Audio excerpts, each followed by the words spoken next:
Super. BS.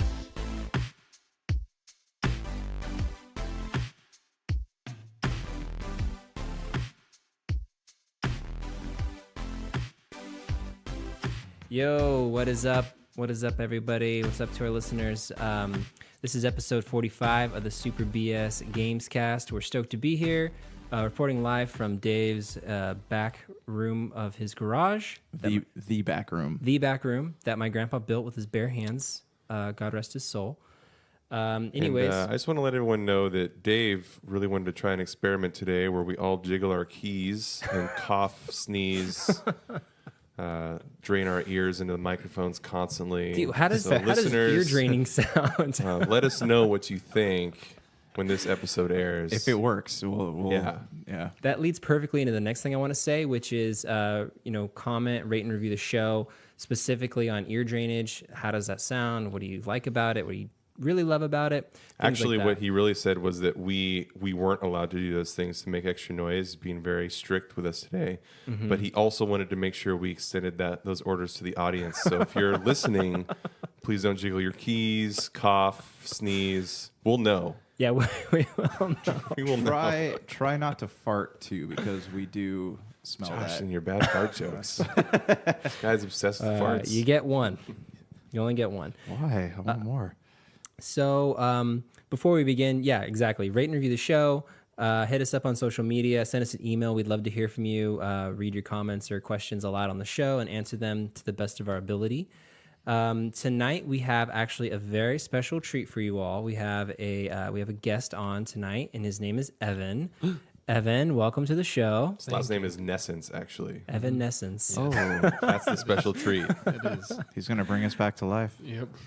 Back to the early 2000s. Yeah. When life was worth living, actually. So Evan, Wait, that was one of their songs, right? Bring Me Back to Life. Is that? Yeah, no, you did. All right. It, No, yeah, I just wanted it to make was sure. good. No one said anything, Well, so I thought that I nailed it. But No, you I think definitely we're trying, did. I But think we're instead moving of on. interrupting, we're going to try not responding to you today. Let's just see how that goes. Since Brank's not here, we're just going to flip it up, you know? it's just like at family dinners. Oh, well, we can talk about that offline because it sounds like you need help for reals. I think you mean family gingers. Family gingers. Those two. But go on. Okay. All right. We're going to try. Anyways, Evan, thanks for being on the show. Why don't you tell us a little about yourself, man? Like what kind of games you into?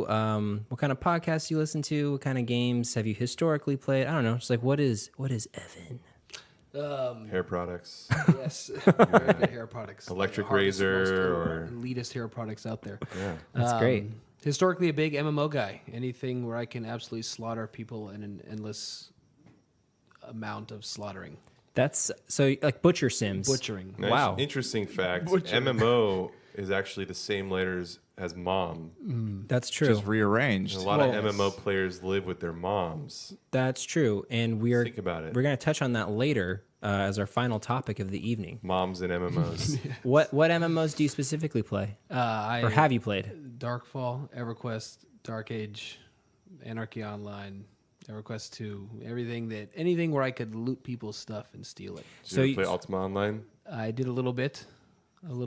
So less of the hand-holdy World of Warcraft, WildStar genre, and more for like the hardcore. Yeah, anything with player politics always seemed to be where people define themselves as good or bad. And then there What do you was mean no by player rules. politics? Like Darkfall, where it was just an open world, and you got to do whatever you wanted. You know, Yeah. You could tell people, oh, you can't do this or that because I said so, and then not that the mechanic said so. It was pretty much that another person said so, which always seems to. People's personalities come out in that kind of thing. You Yeah. know, the knight, the white knight, the black knight, the good guys, the bad guys. Oh, like YouTube personalities are Yes. present. Darkfall is an awesome game. I didn't play a whole lot of it, but one of our good friends and friends of the show, Max, was a big Darkfall person thing. And that's actually how you two met, right? You guys met playing Darkfall? Yes, actually, we met playing Darkfall, and I worked in a law school doing IT, and everybody would come in and see me playing Darkfall and said it was World of Warcraft. And that's how I met you. The only person that actually came in out of about the 100 that called it World of Warcraft was Dave, who said it was Darkfall. And I turned around and was like, wow, how does someone know this? And then you happened to ask if I know a guy named Fat Weirdo in a very niche game where there's only about 500 people playing in the whole world, and I just Yeah. happen to be in the same clan with that guy. Yeah, super random. Fat Weirdo is Max's handle, by the way. Yes. Oh yeah, Fat Weirdo. Sorry. He's not just Oh, a I fat thought weirdo. you were being literal there. I was, that name actually has a great story. It's Dota related.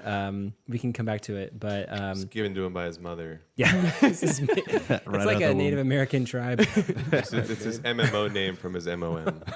There you go. Wow, mom. So yeah, we actually met. I was attending the law school that Evan was working at the time, and after like a series of weird events, we became friends, and now we are shareholders in a business together, and we talk a lot about games and technology. And Evan's just become a great friend and a business partner, and we're happy to have him on the show. So thanks, Evan, for joining us.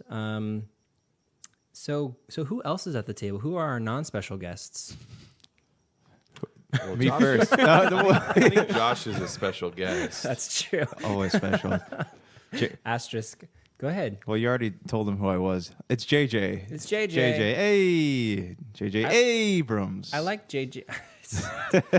Don't like that. I like JJ though. Special JJ. Special Special JJ. Okay. SJJ. I'll take it. Yeah. So who's across from me? Who am I Just sitting so friendly intimately neighborhood with? Donna, Dr. Donna. serious doctor, serious MD.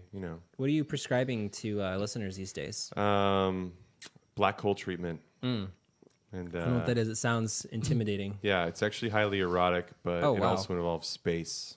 And it's really fun. That's super cool. Yeah, How, that's all you can know. was Stephen Hawking involved in that Space at all? is sexy, He- is what we're saying. Yeah, he was, but Stephen Hawking was off about certain things like Yeah, I can the tell. existence of math and He had bad posture too. around Earth. Sorry. You can say that posthumously.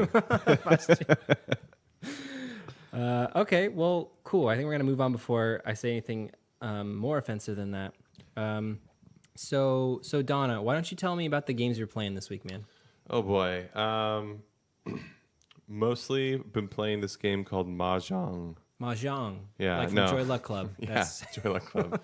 I've been moonlighting as an old woman this week, so that's great. part Donna, I of my guess. black hole prescription. So Okay. no, I've been playing. So this week, it's been a pretty big release week. So I've dabbled in Sea of Thieves, which is which recently launched. Awesome. I How's know that? at least one small boy that is the son of a guy sitting in front of me that would love this game. Evan. That's why we brought him. Yeah, Evan's a very small boy, listeners. My son too.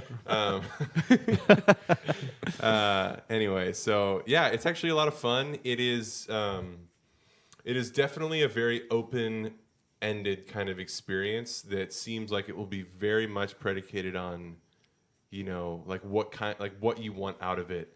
I played solo, which was mostly to just teach myself the game. The reason I actually activated a Games Pass trial was because I have a bunch of coworkers that are playing it right now. So That's cool. I wanted to hop in on that fun. Join their crew. Join their crew. But yeah, so it's pretty straightforward. You make a pirate at the beginning of the game. You don't really get like full customization. They sort of randomly generate a bunch, and you can pick which one you like. And then you have to buy it later through microtransactions. Well, I guess so. But you also earn all that stuff from just in-game missions. So, Oh, cool.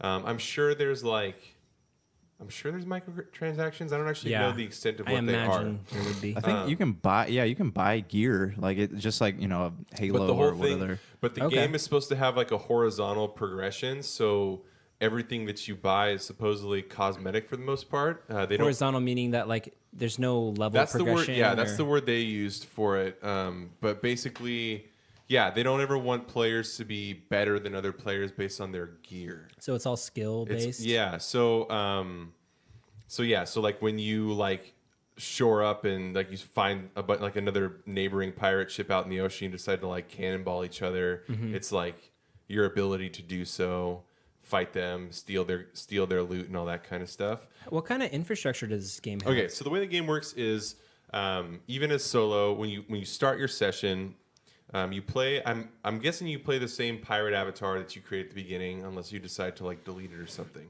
So you start at an outpost somewhere in the ocean. Tortuga, maybe. Tortuga, yeah. Probably. And you start in a tavern. And so basically, you are essentially completing voyages. That's kind of the main crux of the game. And voyages you can do for, I believe, 3 different companies. There's a company called the Order of Souls, I think. And they do like hunt missions where you basically go hunt hordes of undead skeletons and bring back the skulls of their captain for rewards. Then there's like gold hoarders, which I believe are like find treasure, and then there's that booty, man. Then there's the merchant ones, and I think they are like deliveries, like you do deliveries or something. But yeah, so you can take, I think, up to 3 voyages at a time. Then you go to your ship, and you like you essentially, this is like a group dynamic thing, but you can do it solo, where you essentially propose a voyage to yourself, and then everyone votes on it. Of course, only you would vote on it if you're playing solo. So every character starts off with their own sort of like fictitious crew that pilot. Like you don't have You to can like start with an AI crew, or you can start completely solo. So can you one man sail your ship across the ocean? Yeah, it's kind of fun. That's what I've been doing. Hey, Pirates of the Caribbean was not consulted. When they so talked about basically, when you do this, so you have to use like, there's no like mini map with icons that just like kind of help you out. It's like you have to go down to your cabin, like look on your map where you want to go, know what direction it is, and then you have to go up. You make sure your anchor's obviously, up. Yeah. Your sails are down, and then you steer your ship, and you have to just follow your compass. There's there's no mini map indication like, oh, the island's almost there. You can hop up to the crow's nest and look ahead to see if you're like getting close. But yeah, so it's kind of fun, and then you have to like anchor yourself, like how far down your sail is, like determines your speed. So yeah, it's definitely something that would be fun for like a group of people. A buddy that was playing it said that he turned it on and didn't have his headset plugged in, and he didn't really know what to do, and he was in a crew of random people, and then he just blacked out and woke up in a cage. And I guess what had happened is they voted to put him in the brig because he wasn't cooperating. So that's awesome. Yeah, so then he put on his headset and they took him out. But yeah, so it's definitely like that kind of thing, and that's kind of it. Like the more voyages you complete for each company unlocks new style voyages for those companies, and unlocks titles and ranks. It gives you gold to purchase different skinned weapons, different like outfits, etc. So it's very much like that. It's like an open-ended kind of experience. So like a real pirate, like yeah. That's pretty cool. So a lot of the internet complaints are like that there's not enough content, that it almost feels like a beta in some ways, and that is definitely true. And then at the same time, like if you had a crew of people that were going to play every day for a while, I mean, you could probably put in like, upwards of 20 hours just kind of sailing around with your friends. How does the item system work? If you get killed on the sea, can people take your items, or does it automatically? They can take your loot and they can turn it in for you. Evan, that sounds like right up your alley. Yeah. So that's the thing. Yeah. So you can like I saw like a highlight reel where these people like, bombarded this neighboring ship, or the ship they found on the middle of the ocean, and then you can actually launch yourself out of a cannon into their ship as well. Oh, Evel Knievel. Yeah, and they went down into their brig after they killed all these guys, and there was like a horde of treasures that they hadn't turned in yet. Because so the way it works is you have to take whatever like loot you get, whether it's a skull from a bounty or a chest from whatever, you have to sail it back to an outpost and deliver it to the person in charge of like the company after that. So there's no like auto turn in or anything like that. So yeah, you have to actually park your ship, carry the chest out of the ship, make sure you get it, and during all that time you can be killed. So this whole time you can actually play the game as like an actual pirate where you snipe enemy ships. Yeah, definitely. As opposed to doing the actual adventures. That's really cool. And it's fun. It definitely it's a pirate game, so it's got that theme. It's also a Rare game, and even though Rare is a very different studio than it was during its glory days, it still has some like pretty characteristic rareness to it. Yeah. So cool. What happens when you die though? So my ship sank, and apparently it was a bug, because there's still some bugs in the game, and I wasn't surrounded by anything, and I don't think I hit anything. I just started sinking in the middle of the ocean, and you get revived. So you get saved by basically a mermaid man, and merman is what we call them. yeah. and then he takes you to Mermaid Island, and then you can like get your ship back, basically. But your items are usually gone, right? Yeah, you don't like get all your stuff back. But I guess there was a news item this week where they were in their like content updates. They were going to add a death tax where you lose money or something, like you lose things as you die. But the community was like hardcore against it, so they're not doing that now. I don't know. I mean, there should be a penalty to dying because I'm sure it's like when you play poker without any real money at stake, you're going to play differently than if you have something at stake. Of course, I haven't played the game yet, but so I think poker or Sea of Thieves. Poker, I've never played. Yeah, we've never played but that it's game. great. The game also has proximity chat, which is pretty fun. Where it's like you can hear other players based on how close you are to them and directions. Yeah. So my friend was like I could hear these guys. I had just turned on the game, so I had nothing. I had a one-man ship. And this like giant galleon rolled up and just started blowing my stuff up, and they couldn't find me, and I could hear them like, "He's got to be on the island somewhere." Like, oh, that's crazy. That's cool. I had my friend was playing, and he was saying something like where he saw a guy like struggling out, I think in the ocean or something, like his ship had sunk and he had treasure, and he's like, "Help me!" And he's like, "No." No. So are you gonna keep playing it, you think? Yeah, I'll keep playing. Probably from here on, I will look for like more of a multiplayer experience out of it. Yeah. It is actually kind of fun and relaxing solo. There's something about it, but I think because you can't play the game as like a solo instance in any understanding that I have. So it's not like I can just like chill out and sail the seas. It's like there's always going to be players somewhere. So the relaxing nature of playing solo will probably be upended more frequently than not by getting blasted by groups of people. Yeah. But yeah, so seeking for it mostly as a multiplayer experience, but definitely enjoyable. We'll go back to it. Now, the Super BS chat that doesn't exist is asking, what is the shanty situation? Oh yeah, you get an you get at the beginning of the game you get an accordion. Okay. And, awesome. and a hurdy-gurdy. What's that? It's like that.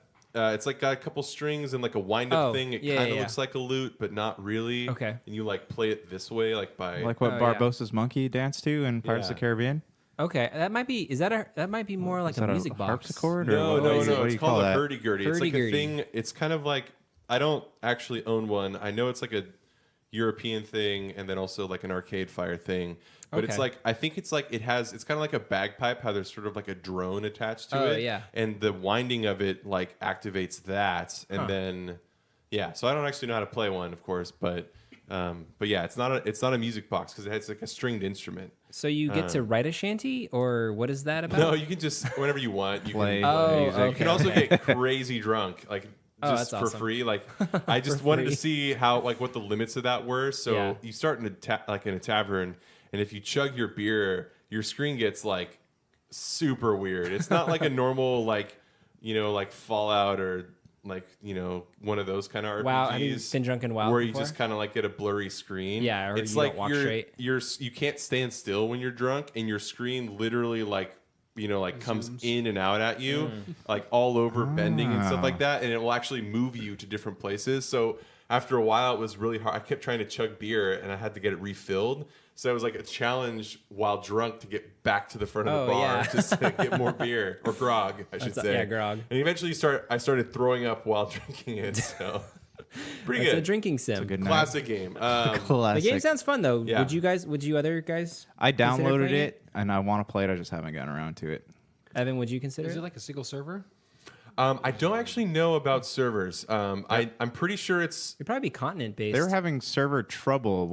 Some weird named server was having trouble earlier. I was reading on IGN. It is crossplay though, so you can play with PC people? PC people. So hopefully they're PC. Because when you Yeah. say like it's like a single player with multiplayer, you can't play single without multiplayer. yeah, so Ex- exactly. Oh, you so mean like- oh, okay. I think it's a single. I don't know if it's a single server. The game wasn't super populated when I played, or at least in the small area I was in. I mean, it's Mm-hmm. pretty big, so I couldn't give you technical knowledge on that. My guess would be that it's got like it runs several instances that it loads people into randomly.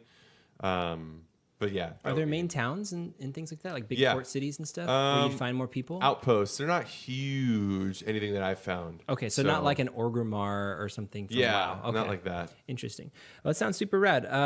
What else are you playing? So yeah, the big one is Far Cry 5, released as of 9 p.m. last night.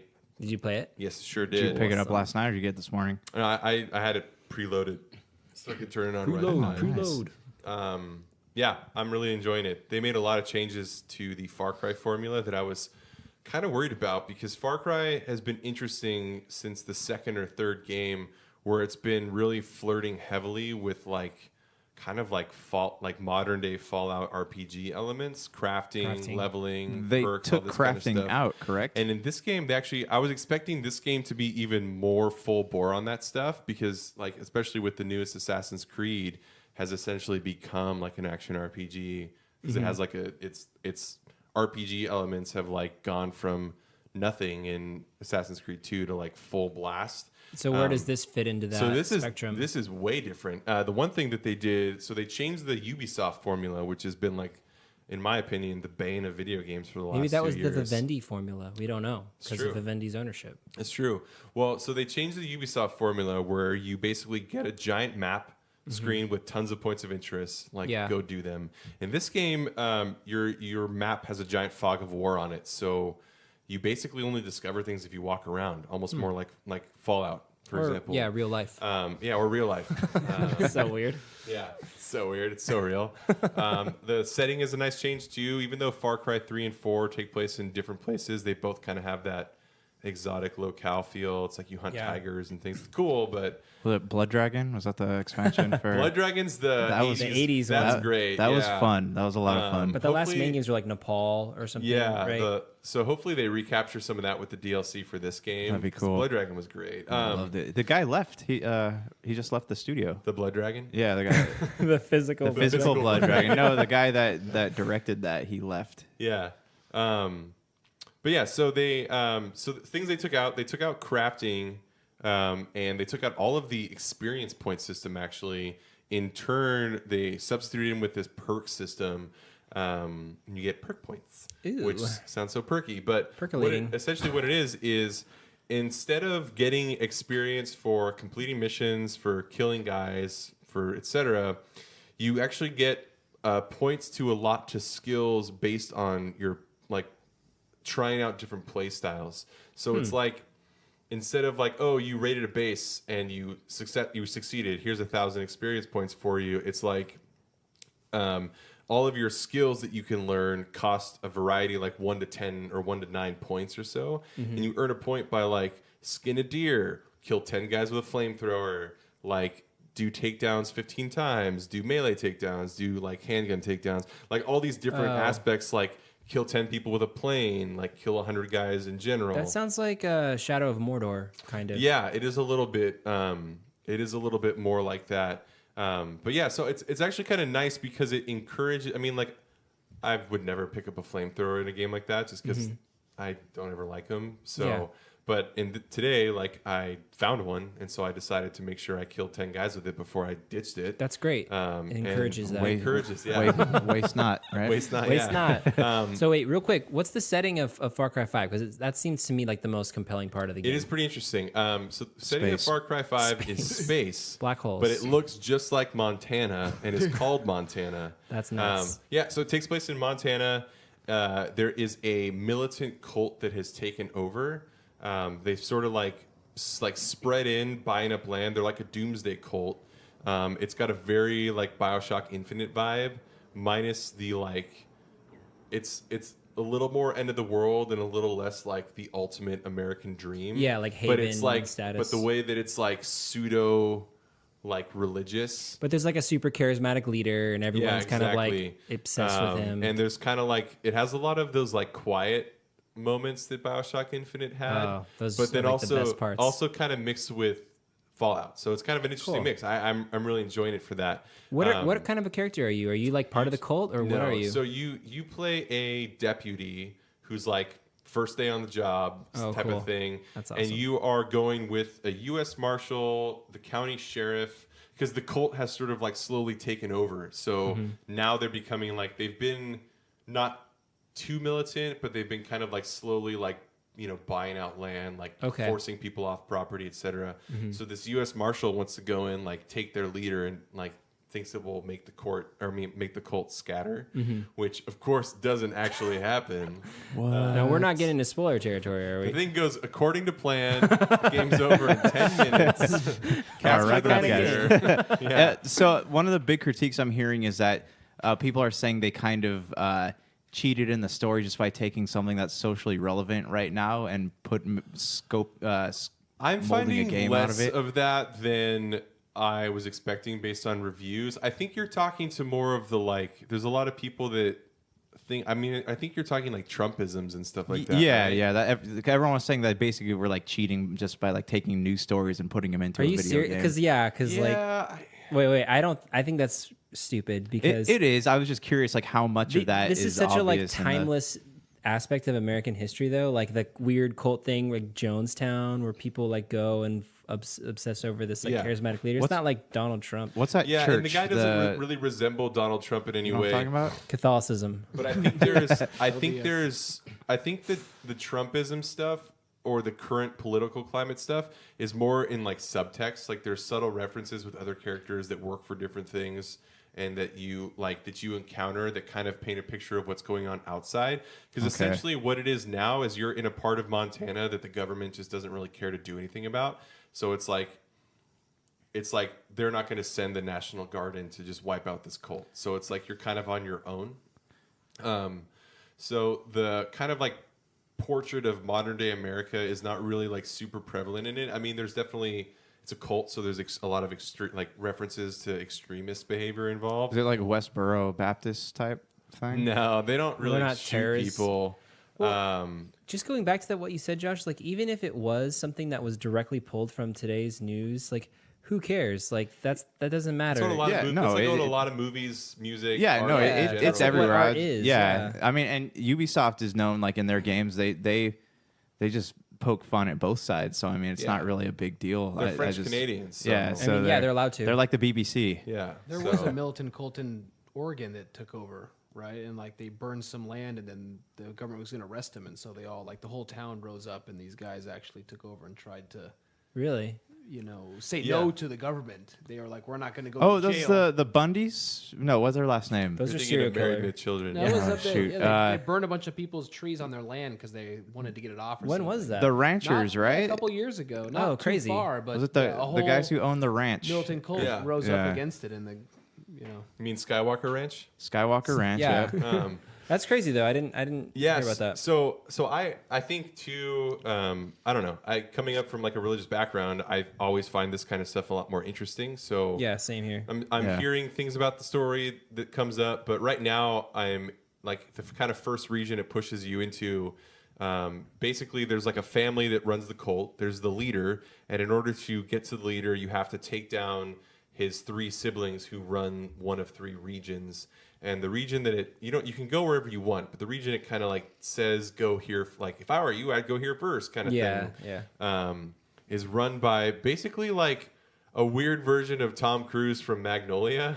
He's like I don't know that reference. okay, well he's like a really weird, charismatic, like peaceful, but also like grotesquely violent guy. So I'm finding it to be interesting. Like a mafioso guy.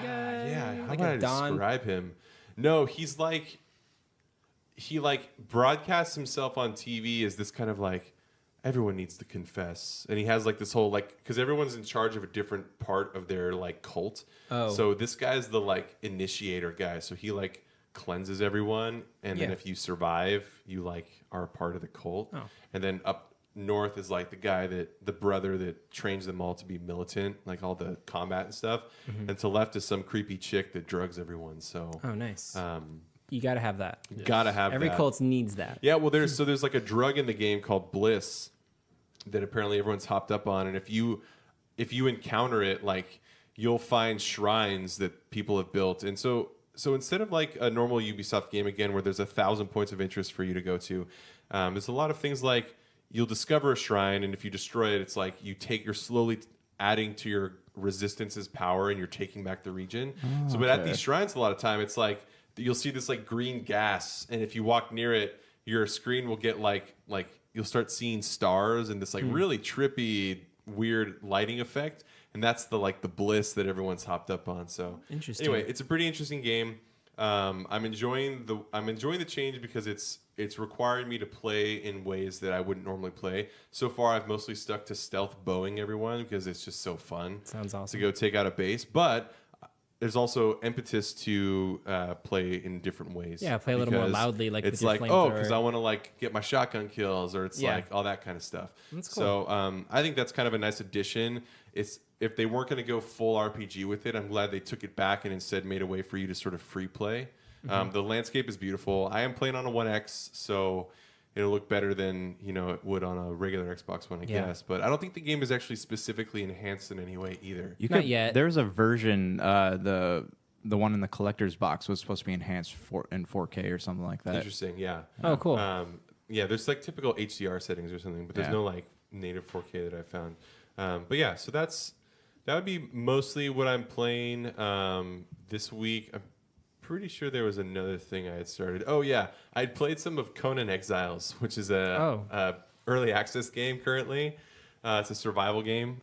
It's known for having a dong slider. So Yeah, you can- was that real? Well, I Is this Thunder decided. Gun or what is this? Yeah, I decided to play as a female character, but Could you add a dong on her if you wanted to? I Oh, as wasn't part of the able character to. customization. Yeah. Is that what you mean? Yeah. Oh, okay. It's this like brutal survival game set in like swords and sorcery kind of style because it's Conan, which is like the king of that literature genre. Okay. So like that kind of 80s style, like it's kind of like a desert wasteland, and everyone's kind of like Written wearing by loincloths Robert and E. Howard. super ripped. And Okay. there's like dark sorcerers and stuff. It's like not really tribal, but it's kind of primal. Is and it heavy metal? Like, is it that art style? It's heavy metal. That movie is kind of like Parodying inspired it. by that swords and sorcery literature. Real quick, how amazing would a game in the heavy metal art style? Like, how amazing that'd would be that so be? awesome. I'd play that Red. every day. Yeah. Anyways, so this, how long have you played this game? Just a couple hours. I just downloaded a trial for it. Okay. But it's a survival game it's in early access, so it's got really wonky physics and Yeah. really wonky everything. It's kind of got like a following, so I just decided to give it a shot just to see if I liked it. Cool. If I found it cheap when it comes out full release, I might pick it up. It's kind of like you build stuff, you survive, you find food. I'm not really sure what you do exactly all the way yet, but I was interested by it because since I tried roguelikes for the first time and enjoyed it, I was like, maybe I'll try this survival kind of game. So Far anyway, Cry 5 mentality is rubbing off on you in other aspects of your life. That's Yeah. huge, man. just in one day, it's retroactively affected what I did before it. Thanks, Ubisoft. Big Thanks. steps. Now, how does that relate to the other Conan games that they? So I thought that this was made. I forget the developer of Conan Exiles. I thought it was like from the scrapped MMO. Yeah, I played that, and that was a fun time. Another gorgeous slaughter game where you just brutalize people Gorgeous all day long. Yeah. So this game has like online components and stuff where you you can like it's like a generated world, and I think you can play in servers with other people where you can like murder each other and take each other's stuff. And then also like whatever religion you are, you can like summon your god at some point. I've seen Oh, like cool. videos of giant blue beasts with beards like falling out of the sky and From Aladdin. from Aladdin. Smurfs.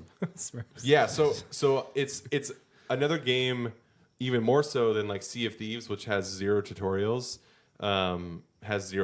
So it's like you just kind of have to like figure out what to do. Survive. Yeah, I mean, that's sometimes better, though, than like having to sit through 20 minutes of tutorials and then try to figure it, just learning it on your 25 own. minute cutscene. Sitting through 20 minutes of 25-minute cutscenes. Yeah. I'm kind of in the middle on that. Like, I like some hand holding to enough to like where I can get going, but like I don't really have the patience these days to just like, okay, figure it out. Like, Yeah. like back in the day, like when you first picked up a game, like if you didn't have somebody teaching you how to play it, like you would have no idea what to do. I think Heroes Yeah. of Might and Magic is like the perfect example of that. Like, The best are the ones that put like the little boxes in the corner of the screen. Press A to do this or something. Yeah, see, this game doesn't Yeah. even really do that. And so it's like things like, oh, if you want to save your spawn point when you die, you have to build a bedroll.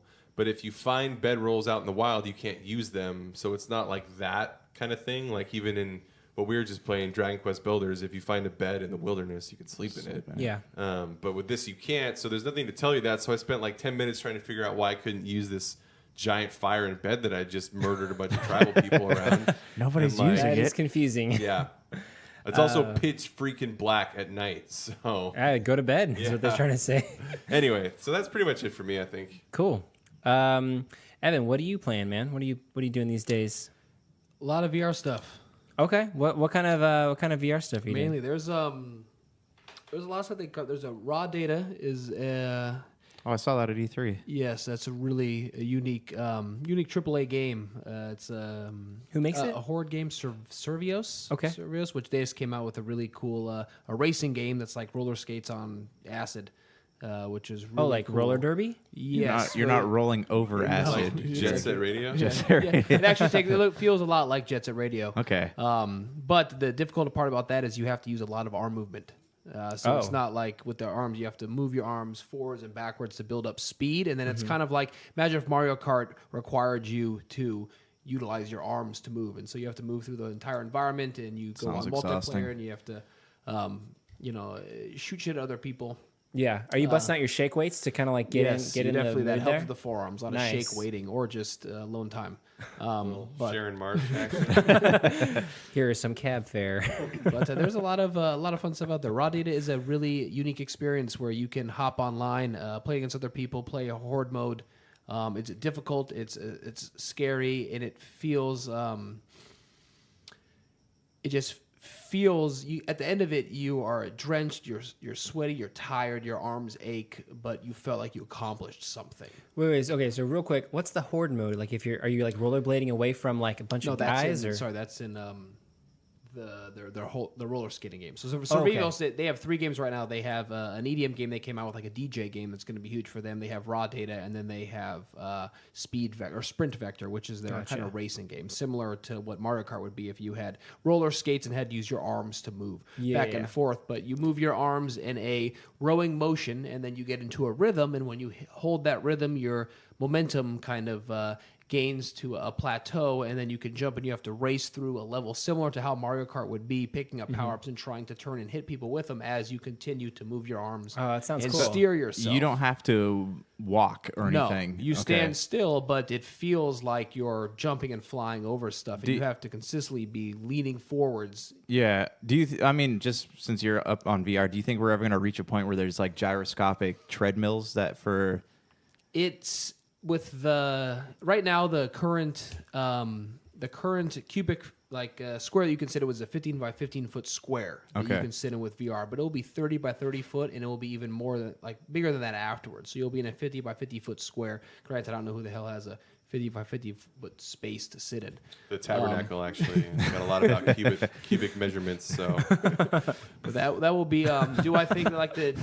It depends. You're not going to have a space big enough to walk in, and even then, I think a lot of those, like the Omni, came out then when they were looking at VR stuff, which was a curved where you had shoes that had like balls in the bottom of them. They would grip into like a concave cylinder, and you would walk in place. And I don't think that went anywhere. It was huge on Kickstarter, and then it just fizzled out. Because in order to be like fully immersed in VR, you'd have to have some kind of rig that would basically track those body movements, right? Definitely. You would have to, at the end of the year, they're going to have gloves, which will track your finger movements. It's going to be wireless. Ready Player One right there. Yeah, which will be pretty sweet. But even with a 15 by 15 foot space, like if you play a shooter game similar to Raw Data, you go multiplayer in Raw Data, there's a big difference when you have, a 5 by 5 or 10 by 10 foot space, and you teleport or you move forwards using a thumbstick on it. But you get to a wall, and when you're sitting behind a wall, it's like you're actually moving back and forth behind the wall. When you blind fire, you're actually blind firing and having to aim with your physical hands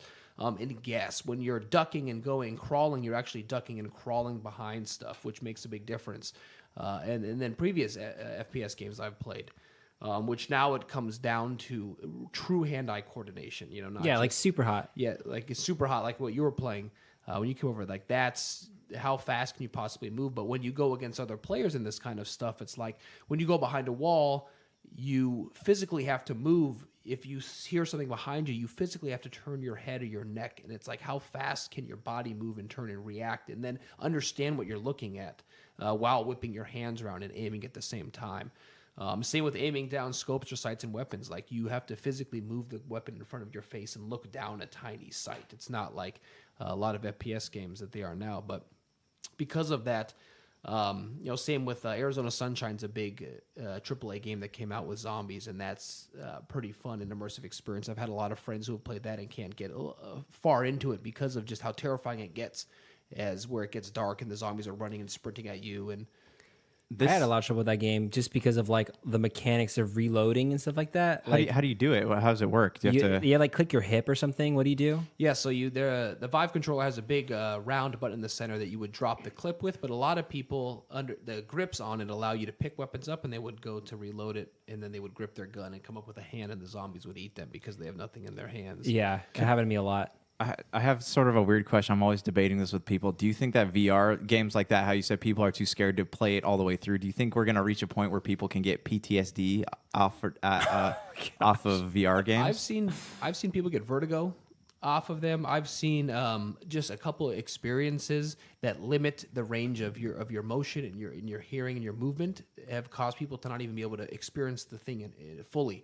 We had a very first experience with just a room where you sat in a bed in someone's room, and it was like stormy outside, and you would hear sounds, and you would see through a door, and there was like a weird Samara-esque ring girl like crawling through the hallway, and you can't get off the bed, but all you did was sit in a bed. Yet it was absolutely terrifying for 10 minutes, and most of the people I ran through it couldn't finish the experience fully, even though nothing happened. There was no actions. Your character never. So it's like sleep paralysis. It is, I guess, somewhat similar, and it was really. Like thinking of that, I don't know what. It's such a more immersive experience where it really impacts people fully, where they just either can't finish it fully or they can't do it fully. I do think that based on what I've seen, the impact that it has on your mind, like the immersion of it. If you have, like, I have a fear of zombies. Like, I just think that that's the most terrifying thing I could think of would be a shit ton of... In real life. Yeah, in real life. I would always think whenever you're somewhere and it's really quiet, the next thing I imagine is that I just hear the horde from Left 4 Dead screaming or something from Dawn of the Dead, and then all of a sudden I see is hundreds of zombies running around the Dawn corner. of the Dead? Dawn of the Dead. It's a new holiday. That would be even more terrifying. Or Shaun of the Dead. That wouldn't be as bad. A lot of these questions I think are really good, but I want to save them for our VR topic at the end of the night. I was actually just going to say that. Oh, I didn't know we were doing that. Okay. Yeah. I didn't want to one-up the host. The more I know. So, Evan, are there any other VR games that you're playing currently? There's Tell us about your little excursion where you brought your girlfriend to play VR the first time. Yeah, so there's a big thing with how actually I'll tell that's a good one to You want say. to save but at the end? I got Okay. I got one more that with I sold VR to a big oven company, business VR. An oven company? An oven company, industrial ovens. But the guy who Cooking Mama. the guy who's the vice president of the company, he's a hunter by nature, a bow guy. And he's a very rotund guy, jolly, but never video games, everything like that. Is he He's single? Or? Yes, he is. Actually, he's now. Nice. But I brought the VR experience. I was going to say, is this because of the bow? Or the rotund The part. most dangerous game. I brought the VR experience to show his company because he was going to buy it, and I had him play this bow game. And he's never played video games before, and he aced the first 10 levels of it without a problem. I had another guy who's played a lot of FPS games in the same company come and play it, a younger guy, and he failed completely on it. And it was interesting, this guy, how realistic it is, like the immersion factor and the familiarity with using a bow and hunting, he just picked up instantly in using VR. And for a guy I played a lot of FPS games and a lot of like high-end competitive stuff, and you throw me in any FPS game and my instincts will kick in, and on a computer and a mouse I'll pick that stuff up right away. But if I throw someone into this VR stuff, I can't understand where that instinct comes from. Like, how did this guy pick this up so much faster? Is it truly that he was so much familiar using a bow in the wild that it somehow translated to shooting little stickmen in a video game? Mm-hmm. I put my girlfriend through a lot of the FPS games we had, and she's not a gamer by any means, yet she did better than a majority of my friends who are elitist gamers. Do you think it's anything, there's an old movie called Robin Hood by Disney where Robin Hood dresses up as a bird, goes to an archery competition and aces it, but he's just some unknown guy, like it's his first day. I think that's But it turns out exactly he's it. Robin Hood. Unknown bird. He also dresses up as a woman fortune teller. That's true. And I think that's the connection with Evan's girlfriend here. So It I was goes- going to say, Evans, the Rotund Hunter. Oh, yeah. Perhaps he's Robin Hood. Possibly. Yeah, I think that's probably He it. is jolly and friendly. Maybe it does have to do with like because you're talking about these two people who have never played games, but who may or may not have good instincts in the connection, just like with physical instincts. Maybe those people are more likely to succeed at VR initially than people who have grown up playing video games, FPSs, and things like that. Because you're talking about the one guy who's the younger guy at your work who is big into FPS, who's failing. And I can relate to my own personal experience, who is also failing drastically because I know it's a game, but I want to use my physical prowess or abilities or whatever, but I feel like I have to apply them in like a certain way, and I'm like thinking too much, whereas your other people are just kind of like wham bam, this is how I do it, da da da, like this is how I would physically react. I don't know. Have you noticed that at all? Yeah, they don't. I brought a guy over to play the same FPS games, and he's a weapons expert, physically fit, a military guy, never played anything but Madden, and aced all of the fighter games too, or shooter games, which it's interesting how if you probably put him through it a long term or any other RPGs, he may not do as well, but things that feel natural to him, he doesn't use game logic or game experience. Yeah. He doesn't go to those same, instinctual characteristics that we would use growing up thinking, right. oh, this is how I do an FPS game. I play it like this, but that will be interesting to see as that goes on in any aspect. Yeah, that's cool. So I already kind of said we're going to talk a little bit more about VR at the end. I want to keep talking about it. It's super interesting, but I'm going to refrain. JJ, why don't you tell us about what you're playing, man? So I did buy Far Cry. I think before you do that, your one. You should let me interrupt you Are you sure you want to use it right here? and just say that. That's- Yeah, I want to use it right here. Okay. I think it's good. You're going to talk about Far Cry, which I just talked about. I didn't but actually It's actually just in your car. Yeah. So hey. Ooh. Okay, we can move on now. Did you look through his car? I told him. No, I listened to him. Oh, that's great. I know he's the only one at the table. I should try that. Even though he interrupts me. No, I bought it this morning. I want to play it tomorrow. But I've been playing. I played DMC Devil May Cry, the Ninja Theory reboot. It's really cool. It's a different take on the. It's the one starring those rappers, right? Run DMC. Yeah, Run DMC's in it. It's kind of a different take on the character. So instead of him being like this bad voice acted, devil demon slayer, he's kind of just a cocky teenager. It kind of starts out, he's like Hancock, the movie, where it starts out in his trailer. And you're in the trailer, and then you get attacked. You have no idea what's going on. You kind of just step out onto this boardwalk, and you start getting attacked by demons.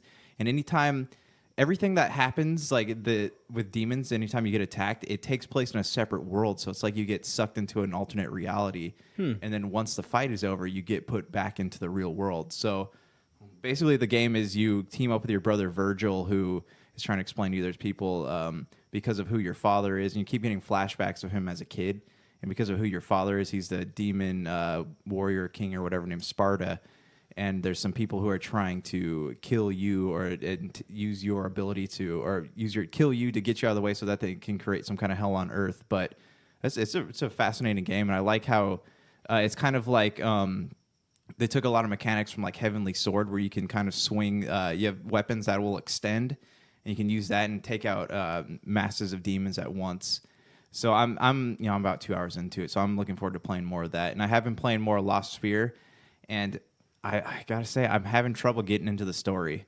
It's really I'm about 12 hours into it, and I'm having fun going around and uncover using the ability to basically make pieces of the map come back. But I'm having a really hard time getting into the story, because in the story you're there.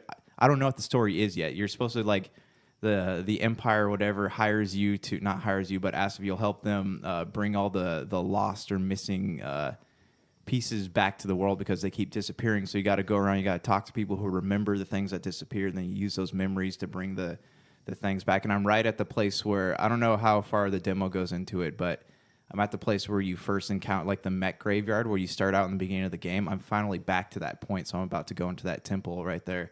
Did you get that far? Maybe. So with this Empire, there are a lot of Trumpisms in it. A lot of Trumpisms. No, it's fun. I like wandering around the cities, and I like the music. I like interacting with the characters. I'm trying to remember. Do you have a lot of experience with the old RPGs and stuff, or you started playing like 15 was your first Final Fantasy, right? Or 13? Well, 7. I played 7, never got to the end of it. 10 was the first one I actually beat all the way through. Okay, I think Brank lied to me at some point. Would be the first time. Yeah, Sorry, Brank. We love you. Yeah, so I played 10 first and went back to 9, but I did play pretty much just Final Fantasy games. So like this is kind of my first foray into that whole. I mean, these games are supposed to be that style anyway. I was just curious, how many hours have you put into it? About 12. About 12. Okay, It's a decent amount of time. Decent amount of time for you to not really know the story. Yeah. I Just mean, hilarious sounding. yeah, all they're really telling you is that they just need your help to go uncover lost places, Lost or spheres. lost spheres, yeah, lost Spheres. cities. So I think I'm about to get the mech suit, but like it's fun. I like wandering around the cities. You just exploring the shops, talking to the people. The character dialogue I'm not a huge fan of, but I could get further into it and I could change my mind about it. But Yeah. Are you going to keep playing it? I'm gonna keep playing it. It's gonna be one of those games though, I think, where I don't like sit there and try to like push all the way through it. I'm gonna be coming back to it over time. I think a lot of the middle era like Japanese role playing games are like that, where they always have like really great break points. Yeah. Especially, I mean, I don't think Lost Sphere is a particularly big game, but some of the ones like once you get to the like Final Fantasy 8, 10 range, it's like they're much bigger games, and it's like, oh, I'm gonna take a break when I get to this 3 and come back. Right. I see. Like those games, I played them backwards. Like I went to 10, and then I went back to 9, 8. You 7. started at disc 4. Yeah, I started Went disc all the way 4. up to disc No, 4. but make a lot of usually sense. like with those, when the disc changed, like it was at a part where you really wanted to see what happened next. Yeah. And that was, with this, I'm not really experiencing that. So I do want to like play it to the end, but it's not really like hooking me right now. Sure. Other than that, that's pretty much what I've been playing right Okay. now. Okay, cool. I'll touch briefly on what I'm playing. I'm still playing Zelda, obviously. It's a huge game, and I don't get to play as much as I'd like, but I took a mini vacay with the wife over the weekend and put some good hours Some into Zelda it. costumes on her. Yeah, obviously. I was Zelda, she was Link. It's fine. Did you ever see that some celebrity tweeted that Zelda is the boy and like trolled a bunch of people, and it got nerds like really mad? No, that's hilarious though. Pretty great. It does not surprise me. But yeah, I made some good progress in that. Hit up some shrines. Did you do any more bosses anymore? Currently, I did the that little mini dragon boss on Mount Lenaru. Okay. That was really fun. Naru? Yeah. That's the actual the purplish blue dragon. Yeah, that was a really fun event. And now I'm in Death Mountain. I kind of got bored of just shrining. I did like shrining for like 2 or 3 days, and I'm like, I'm gonna go do another Divine Beast. So I'm currently in Goronville, just kind of making my Which way ones through have there. you done? I've only done Varuda, Okay. the Zora. That's an interesting. It's fun that you can kind of progress how you want. 'Cause, Yeah. like, I think that's the one I did last or second to last.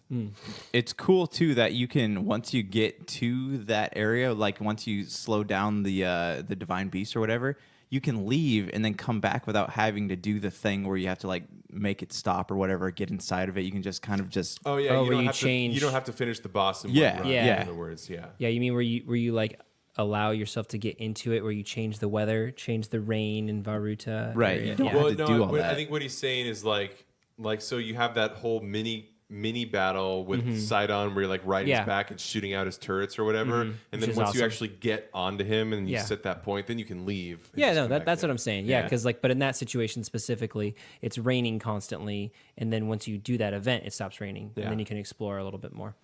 So I'm still doing that. Still playing Little Nightmares. Still playing Donkey Kong Country 2 with the boy. Donna graciously lent us Dragon Quest Builders, and so Donna was playing that with my son a little bit tonight when I came home from work, and that was pretty fun watching them play. So I'm looking forward to finishing or playing that with Eli a little bit. So that'll be cool. But yeah, other than that, nothing really else to report. No other news. any of you guys take advantage It of brought the, up just to go into that. It brought up some interesting politics because Dragon Quest, in a way, it'd be really great because it's got all the adventure, the great music, all that kind of stuff, but it also has kind of like more. It's a little bit less scary than like a Yeah. It's like kind of everyone's got that Akira Toriyama art style, like yeah, kind of friendly, cartoony. I mean, like the slime monster is on the cover of every Dragon Quest game is like a mascot in Japan. Yeah. So it's like you're killing him. He's like why you killed that one? Because they like come at you smiling. So it's like, why would you do that? I play Zelda, and Eli sees me playing it, and he's like, he wants to play it, but I tell him, oh no, you can't, you're a little too young. So we play Mario. I knew that it would take some he's like a little kid, so he needs a little convincing on things that are new. So I was like, oh, this is little guy Zelda, and he's like, oh, that's cool. And so like that just like totally stuck with him, and he kept calling it like little guy Zelda. Well, what did he say specifically? It was like he like little guy Zeldas or something. yeah, something like that. It was pretty funny. Do you give him the controller when he plays, or do you kind of like play and then tell him, oh, hey, you're playing, like I used to do my little brother? He knows when he's not playing. He has asked a few times. Like when the first time he turned on Mario Odyssey, that was one of the only times he's actually asked for the controller from me, which was like, not gonna lie, got a little tear in my eye when that happened. It was pretty cool. But most of the time I just play, and he kind of watches me and stuff like that. Nice, because what's that game they announced at the Nindies where you're the rock and the light bulb? There's a feature in that game where you have the other player playing, but when something becomes too difficult or you get frustrated with them, you can press a joystick and you can take control of that character and finish the puzzle, and then give control back to the other person. That sounds like that game was made for me. That's awesome. So that's it for me on the games front. So I think we should take a quick break, hear from our sponsors, and we'll hit some news, and looking forward to it. Yep. Super BS. Brank here from Super BS. I want to share a little bit about some friends of ours and their incredible company, Innovate Inc. Innovate is a young company immersed in the latest technology. As video game enthusiasts, they've embraced both AR and VR and use these technologies to significantly change the ways that we can experience the world. But Innovate isn't just an AR or VR company. They also help take businesses to the next level by building attractive websites, creating modern brands, and using digital marketing to engage current and new audiences. They focus on working with small businesses who are looking for a professional digital brand. You could have a bad experience trying to build a website by learning JavaScript or HTML, or you can count on Innovate. They pride themselves in delivering the best service by working with you to get your ideal outcome. If you're interested in learning more about their work or the companies who have partnered with them, check out their website at innovate.tech. That's INNOVADE.tech. Invent, invest, improve. Innovate. Super BS. All right, we're back. Hope you enjoyed that little message. We sure did. All right, so we're here for the news. We're here to bring you the good news. What about this little muscly arm boy? Tell us the good news. We're professional journalists, as We you are. know, so we originate all of our own news content. Right. Doesn't come from websites that we look at. Especially not Kotaku, Nope. IGN. Yeah, we don't follow Polygon. any of those. No, We actually didn't even know until tonight that there were other podcasts on the internet. that's So, true. Didn't know that. Yeah. News number one. Mark Hamill has opened up a little bit about Last Jedi again. And in his bizarre way of like trying to be really positive about it, but also letting like really weird details fly out. Yeah, you can't help but reveal like his Yeah. real feelings on it, I think. He Yeah. really did not like that movie. Like, that's just what I'm understanding from all these things. So he's backtracked on that many times. Said it's a great movie. Like I loved working with Rian Johnson or whatever. This was like a PR thing, though. Yeah, I think it is. Probably. I'm sure it's in his contract that he can't disparage the company which you're Yeah. working for, which we'll get to later. Two tidbits that got out this week involving that were that there's now a scene in Last Jedi, deleted scenes, where Luke Skywalker mourns Han Solo, and it connects directly into a scene where Leia is also mourning Han Solo. Whereas in the movie, they cut out the part with Luke, and it just makes it look like Leia's mourning or like fretting about the Resistance. But anyway, Mark Hamill said something about like, he's like, well, we had time for me to milk this blue alien, but mourning my like brother-in-law or whatever, nah, something like that. So dumb. Yeah, there's so many weird things with that movie. The other thing that's funny, also stupid, is that Rian Johnson said something this week about, because everyone was wondering why the Knights of Ren weren't in this movie, since that was one of the big like things in Episode 7 that people were stoked about. This like group of knights that, were like rogue people, like rogue trained warriors, like Ben Solo, and he said he didn't include them because he would have killed them. Oh, I'm just not a fan. He's just he's like the worst. Because at first I wanted to give him the benefit. I walked out of the movie theater and I was like, they probably did all of that really crappy stuff just because the executives, the studio heads wanted to sell toys or something. But then, the more I came to find out, the more he just wanted to be meta, I guess, and wreck Star Wars. He has no. It's definitely confirmed that everything, because J.J. Abrams had a treatment for all three of these new movies, and he just didn't like it, so he just threw it out. So we'll see what J.J. Abrams does now that he's back for 9. It's going to be hard though because Rian Johnson pretty much destroyed everything he set up. Yeah, but he did it in such a bad way. I mean, he could do whatever he wants. It was a dream. He could, I was going to say, he could make it a dream. Worked for Final Fantasy 13 too. Right, yeah. Anyway, the other thing that Mark Hamill let out this week is he was aware of George Lucas's ending for Episode 9 because he had a 7, 8, and 9 treatment. yeah. That was in development for many different things, which Disney ultimately didn't go with. But I guess in George Lucas's vision, Leia would have got actual Jedi training. But she's and too old. Luke wouldn't have died until like Episode 9. Okay. So it would have been like a completely different styled arc, essentially. Yeah, it sounds better just listening to it that one little second. It of sounds better just knowing it existed. But I guess we'll see what happens because the DVD Blu-ray just came out, and it's such an interesting. We'll see. Well, I guess we'll see how that does. I'm actually interested in the sales of that for the first time ever because, it's this weird movie where the critics almost seem like they were paid to worship it. Oh, totally. And then the fan base is very divided on it. It bombed in China, and a lot of the really bad cheesy stuff they added to the movie was specifically to go after their Asian market. Oh yeah, which is what every big movie does nowadays. Yeah, because it's a huge market. well, yeah. But I mean, a lot of that stuff didn't say because I think we've mentioned before that now anything Star Wars related has to have Star Wars taken out of the name because they don't want to associate it with Last Jedi because China hated it. So Really? Good. Yeah. Good. Interesting. Good. When you mentioned, I don't want to talk too much more about Star Wars, but when you mentioned that the fan base is divided on it, I feel like it is until you have like a serious conversation with somebody about the movie and the things that are wrong with the movie. It's just objectively speaking, I feel like at the end of the conversation, 9 times out of 10, that person will be like, "Oh, maybe the movie wasn't that great," and then you find out later after revisiting the topic with them that like they've come to hate the movie more and more as they like talk about it. I don't know. I that's what I feel about the movie. Or they like it for some reason, but they are like, yeah, that's a good point, like that kind of thing. So I've had that conversation too. I've had conversations where people don't even want to hear the rest of my argument because they just want to lay into me over why I'm wrong and they're right about why it was a You good should get movie. new friends. I really should. I should just stop picking fights with people over stuff I'm too lazy to back up. So Real quick though, I still haven't heard a credible response to the racial diversity problem in Last Jedi where they made sure to include human racial diversity, and in order to make room for that, they killed off all the aliens. I know. That was so racist of them. Yeah. Accidentally. So Anyway, yeah. You want to talk about something else Star Wars related? I think the Han Solo movie. Oh, that was Josh. Oh, J.J. Abrams.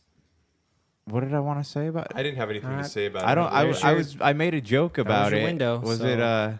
The actor. Oh no! Oh yeah. You were saying that people were saying the actor was really hard to work with, right? Not hard to work with. I didn't read anything that said he was like a bad dude. I said he just wasn't a convincing Han Solo, so they had to bring an acting coach on set to specifically make him. Is this his first movie? No, I don't know what he's from though. Also, Ron Howard is doing reshoots right now, but he's only there's no new script. He's just literally reshooting the scenes that those all the fired directors had already shot. Wait, Ron Howard is now the director. How many directors has he had? I think it's been through 2 before The him. Lord brothers, right? Oh, maybe it was just them. Yeah. The guys that did the Lego movie. I am Lord. Yeah. Okay. All right. Interesting. So he is maybe not a convincing Han Solo. I mean, in his defense, I know I said this before the cast. He's got big shoes to fill. Yeah. I mean, could have easily picked someone that looked the part better. So that's on them. Yeah, I mean, we'll see what happens. I'm sure the movie will be fun. Donald will probably be a pretty awesome Lando, so that'll be cool. It's got the gritty tone. I of saw Rogue Slave One. 1 too, so in a picture somewhere. So Slave 1, 2? no, Slave 1. So hopefully Slave we'll 1 see. also. Point 2. Slave 1, 2, 3 times. Call of Duty 1, 2, 3, 4, or Black Ops. Okay, cool. Well, let's get to the real news here. Don, you want to talk to us about Final Fantasy? Not really, but I have a tangentially related bit of news. Okay. I Let's hear it. don't know how to say his name properly, but Hajime Tabata That sounds perfect. or Tabata or I'm convinced. yeah, he's an automaton. Oh, Anyway, okay. no. So he Square has given him his own production studio under Square Enix. So he is the director of Final Fantasy 15, who came in after 7 or 8 years of like development that they had to scrap because the other director just couldn't do it. He convinced, because the production team didn't want to do it, but he convinced them to, right? Like by showing them what it could be. I read something. That There's like sounds super familiar to me. What I know is that they obviously kicked Nomura off the job and let him just have his silly Kingdom Hearts world. Yeah, and game. give him another Final Fantasy because he did good with the last one, apparently. Yeah. And they had this guy take over, and he, within what they tried to do in 10 years, he just did in 3. Obviously, there's a lot of mixed reviews on the game. We liked it. We liked it here. But yeah, so that's interesting. There supposedly he's not working on the next Final Fantasy though, which would have been my guess for him to get another a shot at the next one. Makes sense. But he is working on some type of AAA, Square game. They have like a really weird mission statement. It's like The studio within Square? yeah, it's like imagine, scheme, obsess, create, iterate, start over, repeat, begin again. There's a lot of stuff about obsession. Imagination has no limits. Boundaries can be pushed. An obsessive drive to turn ideas into reality. So That who knows what sounds we'll like- get out of it? Sounds like a cult. I was gonna say it sounds like the Square Enix, like the response that executives give. Like, Yeah. They're all buzzwords. yeah, totally. Yeah. Anyway, so that's that. I guess we'll see an announcement from that studio sometime this year. So yeah, that's interesting. Cool. We have a couple other quick topics. Brank actually coined the term quickie, quick little news articles, but I think we're gonna call them Brankies per Yeah, I Donna's think we suggestion. agreed to Yeah, that. we're gonna call them Brankies. I'm going to soundbite for that. So Evan, you were telling me briefly about this Fortnite player streamer who is making a grip per week. Do you remember what that figure was? It was $500,000 a month. Oh, $500,000 a month. Yeah, I just saw it off my Flipboard, but And he's not even a bikini streamer. Dang! Imagine if that guy got a bikini on. You'd be banned from Twitch. Yes. That's true. So if you can't The Twitch do- code of conduct. No more Thank titty you. streaming. Ubisoft. Yeah, you. That's good. Well done. So $500,000 a month. That's like less than half of what I make. So that's crazy. I was joking. Humility. So that dude just plays Fortnite. Like, is he like really funny? Does he have a good just one of the personality? best, but also he had. I saw that Twitch made a huge move with Drake. I believe also played. Yes, we saw that. He played with that Yes, guy with Ninja, that right? guy, which is a big move for Twitch and a big PR move. I followed a couple entrepreneurs who said that that's massive for them to be able to start including, stars like that into this is just going to make them even more popular. And I think Drake played in a wheelchair as both a reference to Degrassi and Stephen Hawking. Wow. That is really So meta. big of Drake. That's really cool.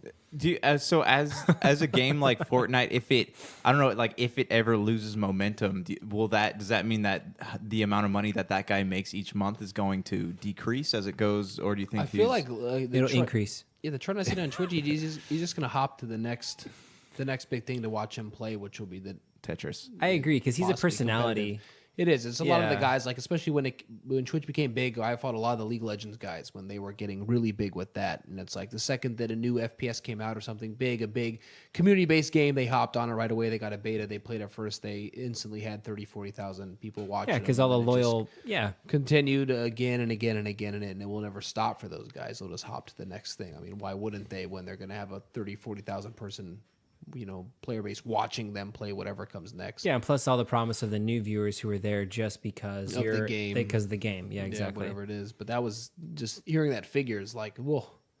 No, it's crazy. It's crazy to think like if you go back in time to when this guy's in high school, like, oh, what are you gonna be when you grow up? Oh, I'm gonna make $500,000 a month playing a video game. Like, I wonder if it'll, like, this is a weird cultural thing because it's like, not to be super old man, get off my lawn, but like this concept that kids are into of like, I want to watch someone play a game is the stupidest thing I've ever heard of. Yeah. I don't know. I get people that are in my age range that are interested in like watching pro StarCraft and to like learn or any of those like super competitive games. But like, Right. like I know 13-year-old girls that just like know YouTube personalities, and these people are like dumb. No, Not like- the 13-year-old girls. I mean, obviously. No, Yeah, my nephew does that. He just sits on his iPad and he watches people play games that like he owns. Like he can go and play this, but he'd rather like watch somebody else play. Yeah, have like family friends and like, oh, do you know who this person is? And it's like they do this thing on YouTube, and it's like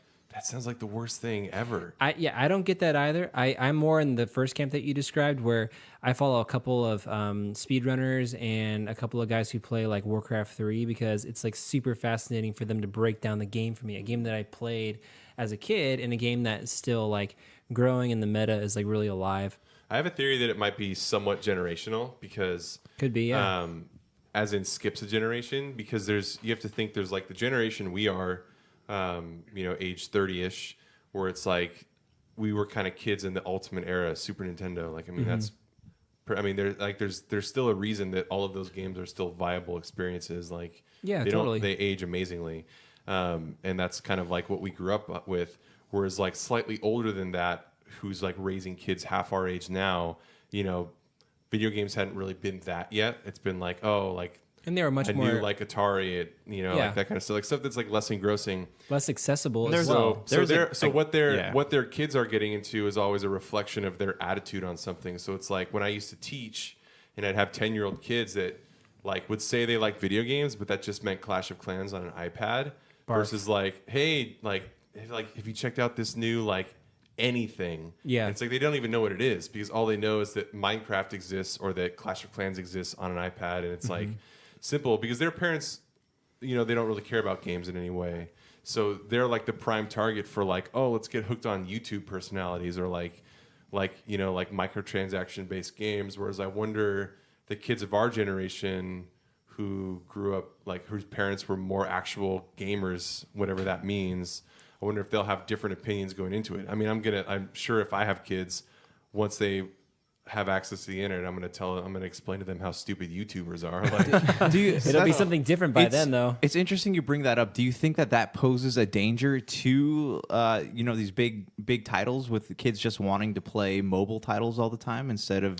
Well, I mean, I think it's the same thing as any fad, right? Like, I mean, you don't hear about that anymore. It's still like a market that exists, but like mobile gaming hasn't been in the news in like 2+ years because no one gives a shit. Like, it's like all they tried to do was like they had all this like big threatening power, like Apple's App Store and stuff. Like, oh, like this is going to be big. We're going to show these experiences, but at the end of the day, like the experiences were never there. So it's like there are some fun mobile experiences from creative designers that know this is a new platform.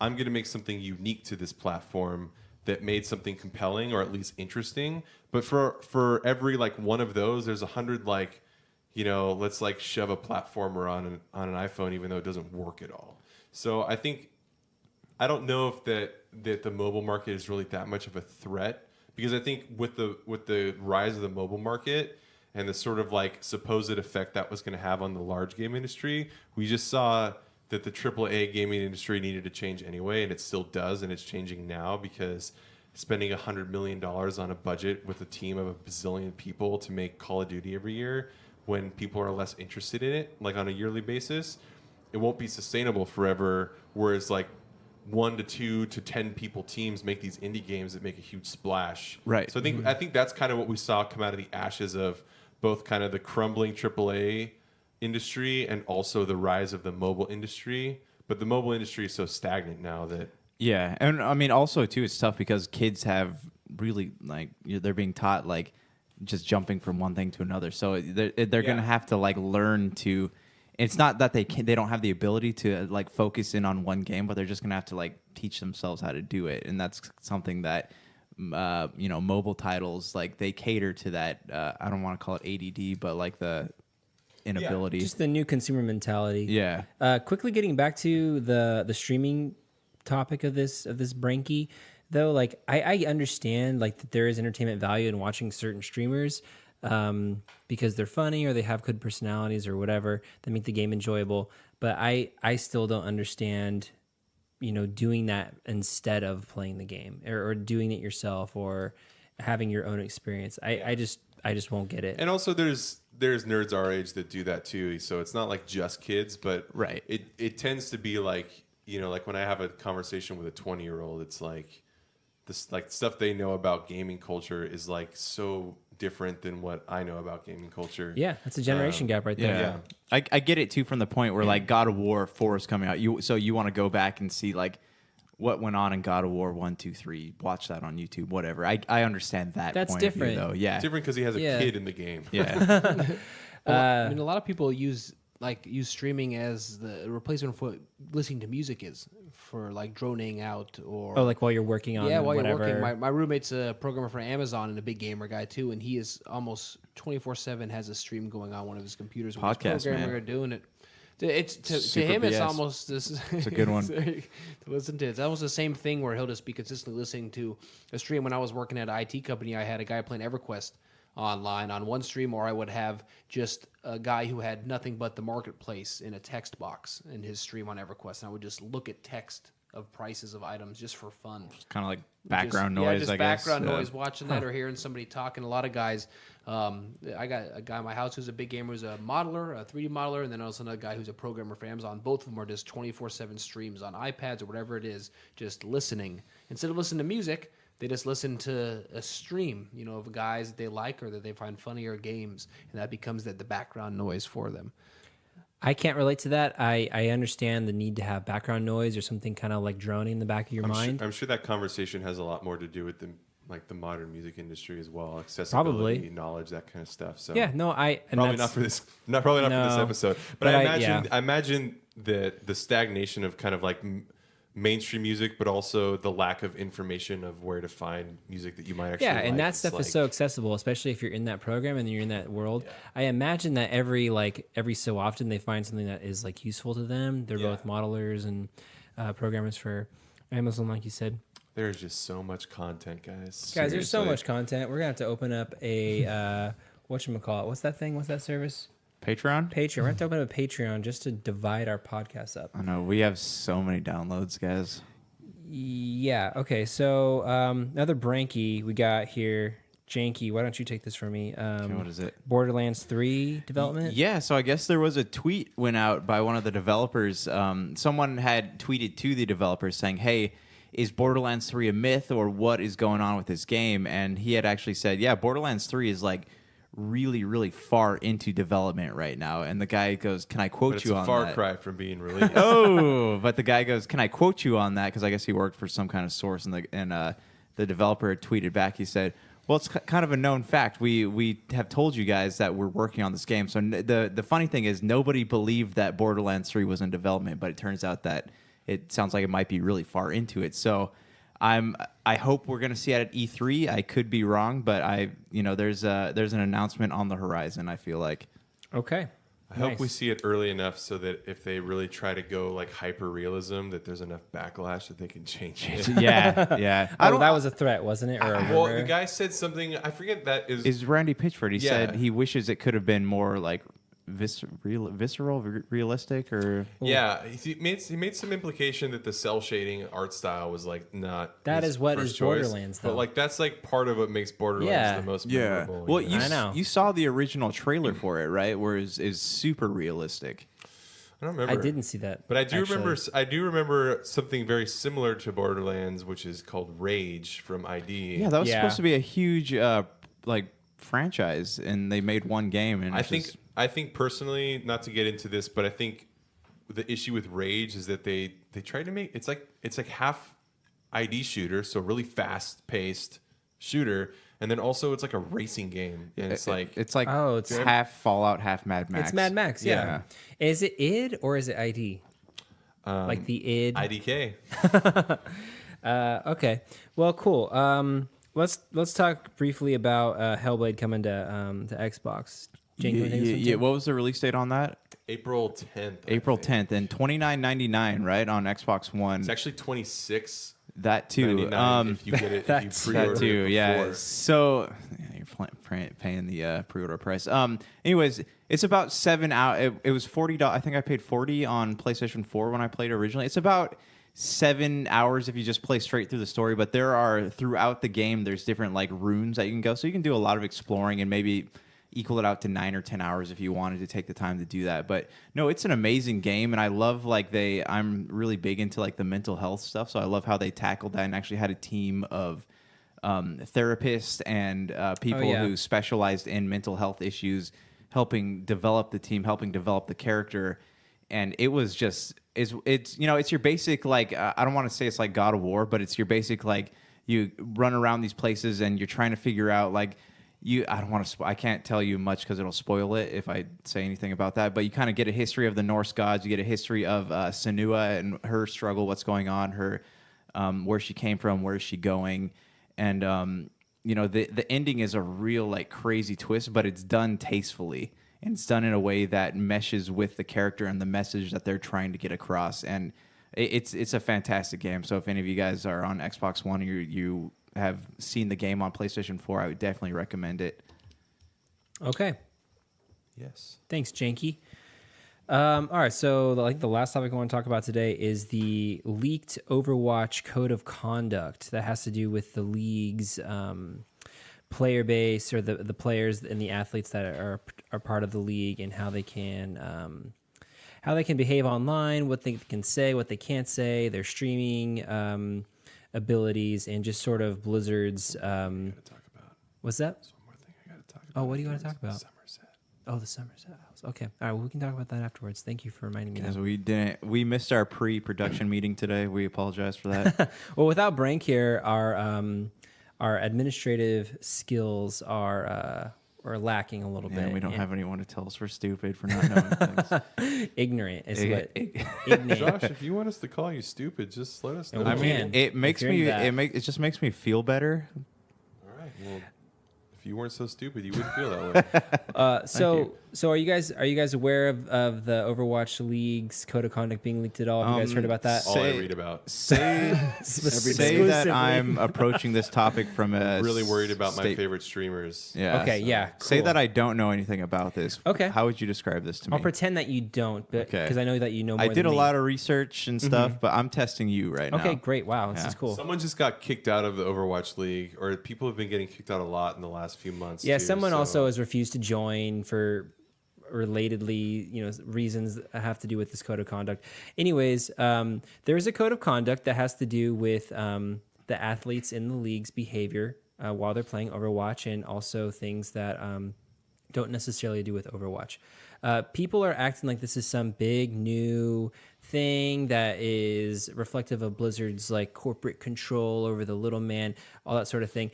I really don't think that's the case, because every professional athlete organization has similar codes of conduct. We really should be calling them athletes. I feel like we should at least call esports people mathletes. Like give people an understanding. It makes more sense. Nerdleets, I think, might be better, because they're elite and they're nerds. Geekathlonists. Geekathlon. Anyways, I'm just going to say athlete for sake of this conversation. Anyways, though, so... Do you get tested for steroids in this esports? Yeah. Is that an issue? Hand implants, mostly. Okay. For I was just curious. And about that. Ritalin, definitely. Ritalin cocktails all over these guys. Anyways, though, so it was leaked. A hard copy of the code of conduct was leaked, and basically it's a contract between the athletes and Blizzard, and it specifies all of the things that the athletes should do and should not do in the context of gaming, whether they're playing Overwatch, or they're playing other Blizzard games, or they're streaming their own private channel on Twitch. Basically, it's a set of rules that if you agree to the terms and conditions of your contract with Blizzard, basically a guaranteed annual salary, all the other benefits and perks of being associated with Blizzard, you give up certain rights. So this is on and off the esports field, quote unquote. Yeah, exactly. Just like any other athletic organization's contract, or if you're a child star, when you work with Disney, you sign a morality clause, which is basically like you're going to represent the company. People are going to associate you with our brand. If you go out there and you say a bunch of jackass stuff, like we are going to feel the repercussions of that. So if we're going to associate with you, you need to carry the burden and associate with yourself with us in a positive way. And that's what this contract does. Basically, you can't disparage the company. You can't disparage sponsors of the Overwatch League, etc. You're basically, for lack of a better word, you're an employee of Blizzard without the full legal ramifications of being an employee. Okay, so this is kind of like I worked at a church for 4 years, and they made me sign something like that, saying like I couldn't do or create anything that was going to embarrass them, Overwatch, right? or play Overwatch, but anything that was going to reflect badly on them. So I get that, and that also kind of sucks, though. You want me to piggyback on your thing with the Microsoft stuff? No, actually, I'm not done talking about this yet. So anyways, though, there are like a series of phrases and terms in the contract that are specifically discussed, and one of them is the fact that Blizzard can basically use your likeness in any way, shape, or form. And the topic that is discussed most often is the fact that they can make a reality TV show out of their playing the game at the league's quote like safe house or like base house, things like that. Do they get anything out of this though? Like, if they sign the contract, do they get anything like as far as sponsorships go? Like in college football, they don't get they might have like action figures or sports cards made after them, but they don't make any money. With the Overwatch League, how does that work? So like you are, if you sign the agreement, you're basically trading a year's worth of salary for an exchanging of rights. Like that is what a contract is. Like you get something and you give something up. It's a mutual exchange. Whether or not that's completely fair or balanced is up to the parties who are negotiating that contract. In this context, everyone's saying, "Oh, corporations, bro, like it's not fair." But at the end of the day, these people do not have to sign this contract. They can go out and they can stream on their own. They can make their own league. They don't have to join like the Blizzard officially sponsored league. They don't have to do that. So when you ask what they're giving up or what they're giving up a portion of their freedom in exchange for an annual salary and being implicated with Blizzard and being part of Overwatch League. It's basically like... So they can't stream on their own then? They can stream on their own, but there are ramifications and things that they cannot do or say while streaming. And that's what people are getting freaked out about. Like, oh, you can't control the way that they play or what they do in their free time. Like, you can't do that. And the answer is yes, you can. And almost every article I've seen about it is completely ignorant to that fact where, yes, they're offering intelligent criticisms of what the language says, but at the end of the day, it's not their contract. It's the streamer's contract and it's Blizzard's contract. So like if the contract makes sense to that streamer, they're going to sign it and it's going to happen. And they will decide whether or not giving up those freedoms are worth it. Okay. All right.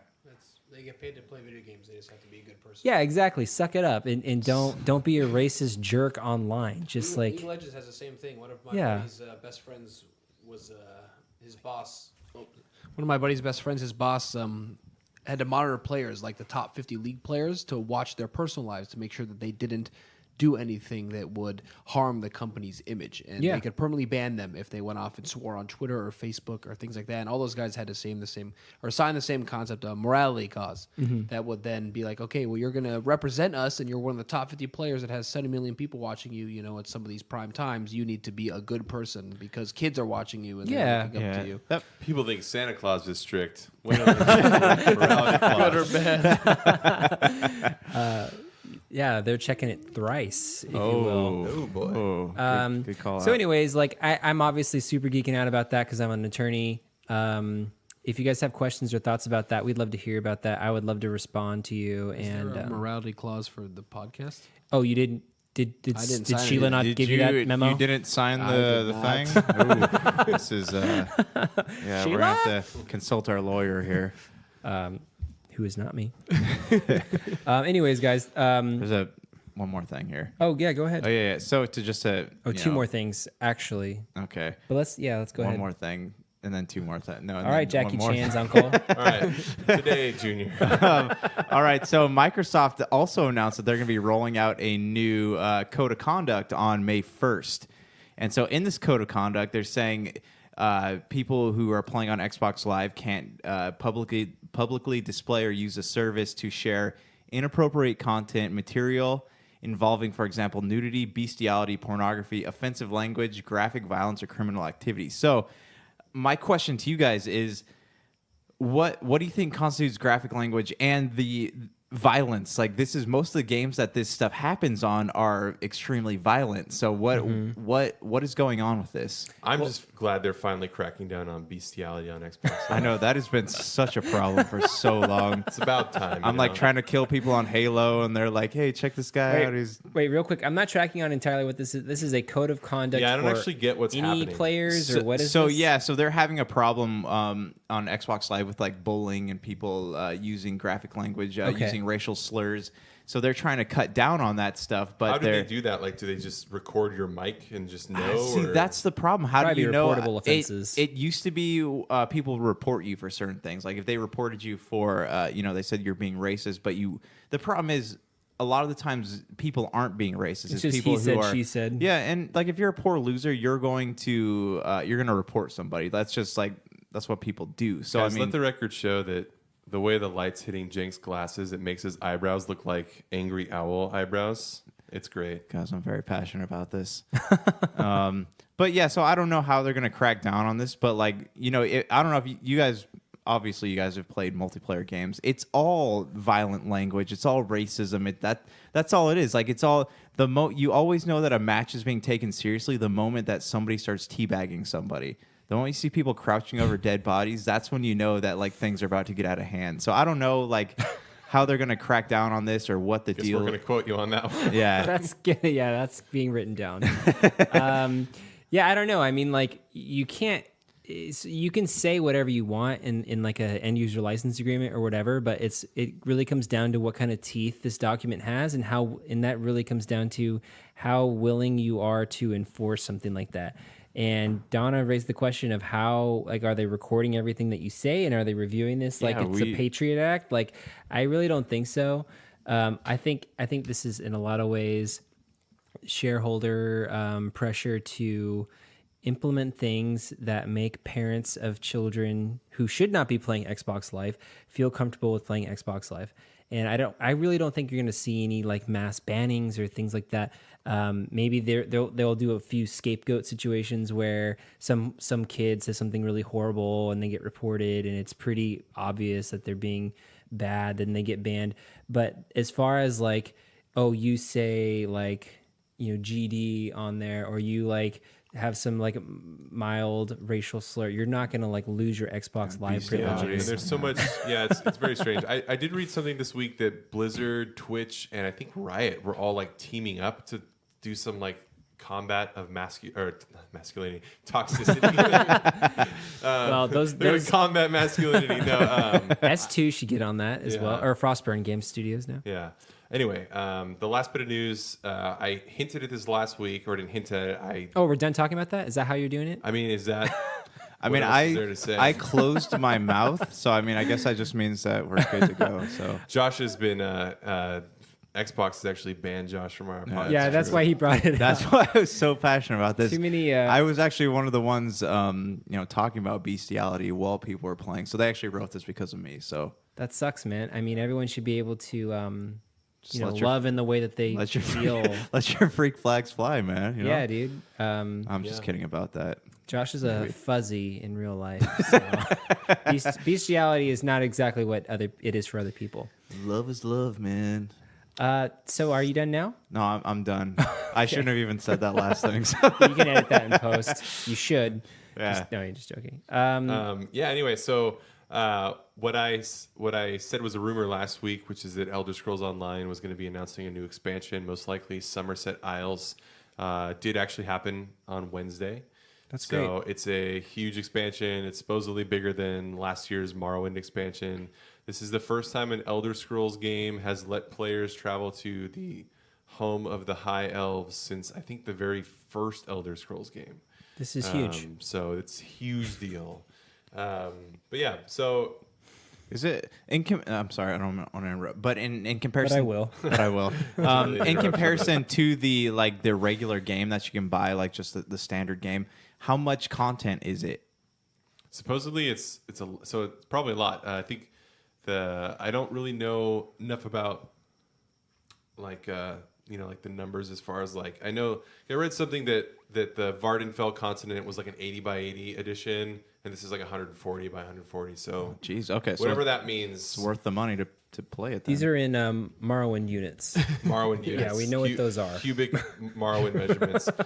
They are adding jewelry crafting to the game, which has never been a thing before. So Cool. that'll be an interesting addition since getting gold or epic jewelry for your build is pretty tough. But yeah, so it's got a whole new skill line. It's got a bunch of new stuff. Again, this also what they announced is that this will conclude the narrative arc that began in the base game. They did say that the game is going to continue for a long time, that they're going to do more expansions. So this just is supposedly going to conclude the story of the base Elder Scrolls Online game that has taken place. So Awesome. Do you think we'll get to a point in the online game where we're exploring new places we haven't seen yet in former Elder Scroll games? yeah, I mean, I think there's already a lot of places. There's only like I think Skyrim is Elder Scrolls 5, so it's like there's not really been all that much. I mean, Oblivion is just Cyrodiil. Morrowind is actually not even all of Morrowind. It's just Vardenfell specifically, I believe, and Solstheim. And Elder Scrolls 2, I think, is just the Daggerfall region. Elder Scrolls 1 is, I don't really know. I haven't actually touched that one. I think it's just called Elder Scrolls Arena, but I guess you can go to Somerset Isles in it. But yeah, there's lots of areas that have not really been touched that this game touches. Black Marsh, I'm pretty sure, Hughesbane, all these kind of things. So I'm sure we'll see more. Hopefully we'll see a new mainline entry in the series that explores places that we haven't been They yet. got to be working on it. Well, they supposedly have a science fiction or a space, some type of open world like science fiction RPG that's going to be coming out before Elder Scrolls 6 does. Well, that sounds awesome. What do you guys think? You want to take a quick break, or are we good to go? Talk on this last topic here. What do you think? To you guys. What do you think, JJ? I mean, I'm good to keep Good? going if you guys want Good to. to go? Good. All right, so we have Evan on the show, who, as you already know, is very knowledgeable of VR, and as you also know, the rest of us are not as knowledgeable. So we want to take advantage of this opportunity and discuss a little bit with Evan about VR, what his thoughts are, etc. But before we do that, I wanted to go around the table and get everyone's thoughts on VR. You know, what they think of it, have they played it? If so, what systems? What do they like about it? What do they don't like?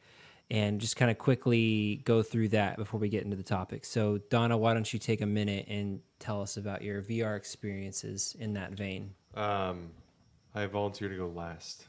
Okay. Shank. He's gonna phone a friend. I played Resident Evil in VR on PlayStation VR. It was cool. I mean, I don't like how it. I feel like we have a long way to go before like the VR can actually track your movements in real time. I was telling you guys I did a VR escape room, and it was like it was really cool, but like at the same time it was a mess because you know you're so limited to what you can do, and like you had to do certain things. Like to fly, I had to put my hands out here and I could fly across the space station, but at the same time like it wasn't good. Like if I needed to turn around and go somewhere else, I had to turn my head like this, but I was in, it doesn't track your head movement very well. So it tracks what it can see, but anything else off out of the peripherals, it doesn't really do a great job. So you have to kind of like keep doing it over and over again to kind of get it to the point where it goes where you want it to. Okay. So what are your thoughts on it? Do you like VR? I like the idea of VR. I would like to see it more advanced, more perfected before I really like invested in it. Just because I hear, especially with Elder Scrolls VR, too, the biggest complaint was that it doesn't. You were getting, I don't know what's the word for it. Like you were getting really glitchy when you were trying to do things with your hands. But I like the idea of it. I would love to try it some more. My experience is limited, so I don't really have a lot to. I can't really compare it to much else besides those two games. Yeah, I'll go next. So my my experience with VR is also limited. I've played it a couple times, played some people's Vives, played with Evan, as we mentioned earlier. I had a great time doing that. That was super fun. I think I also had a great time destroying Evan's room and running into him because I'm not very good at VR. So that was hilarious. Were there any injuries incurred during It was this all incident? playing, just two guys playing with each other in a room. That's all it was, celebrating each other's strength. All right, moving on. But I enjoy VR, and I think I agree with a lot of what you're saying, Jank or JJ, in that it is a big investment. I am looking forward to the technology advancing. Mainly play video games to relax. I don't find VR to be a relaxing experience. I think once VR technology is at a place where I can buy it at a reasonable price, and I don't need to have an entire room dedicated to a VR like apparatus, like it's just not something that the majority of people can accommodate today.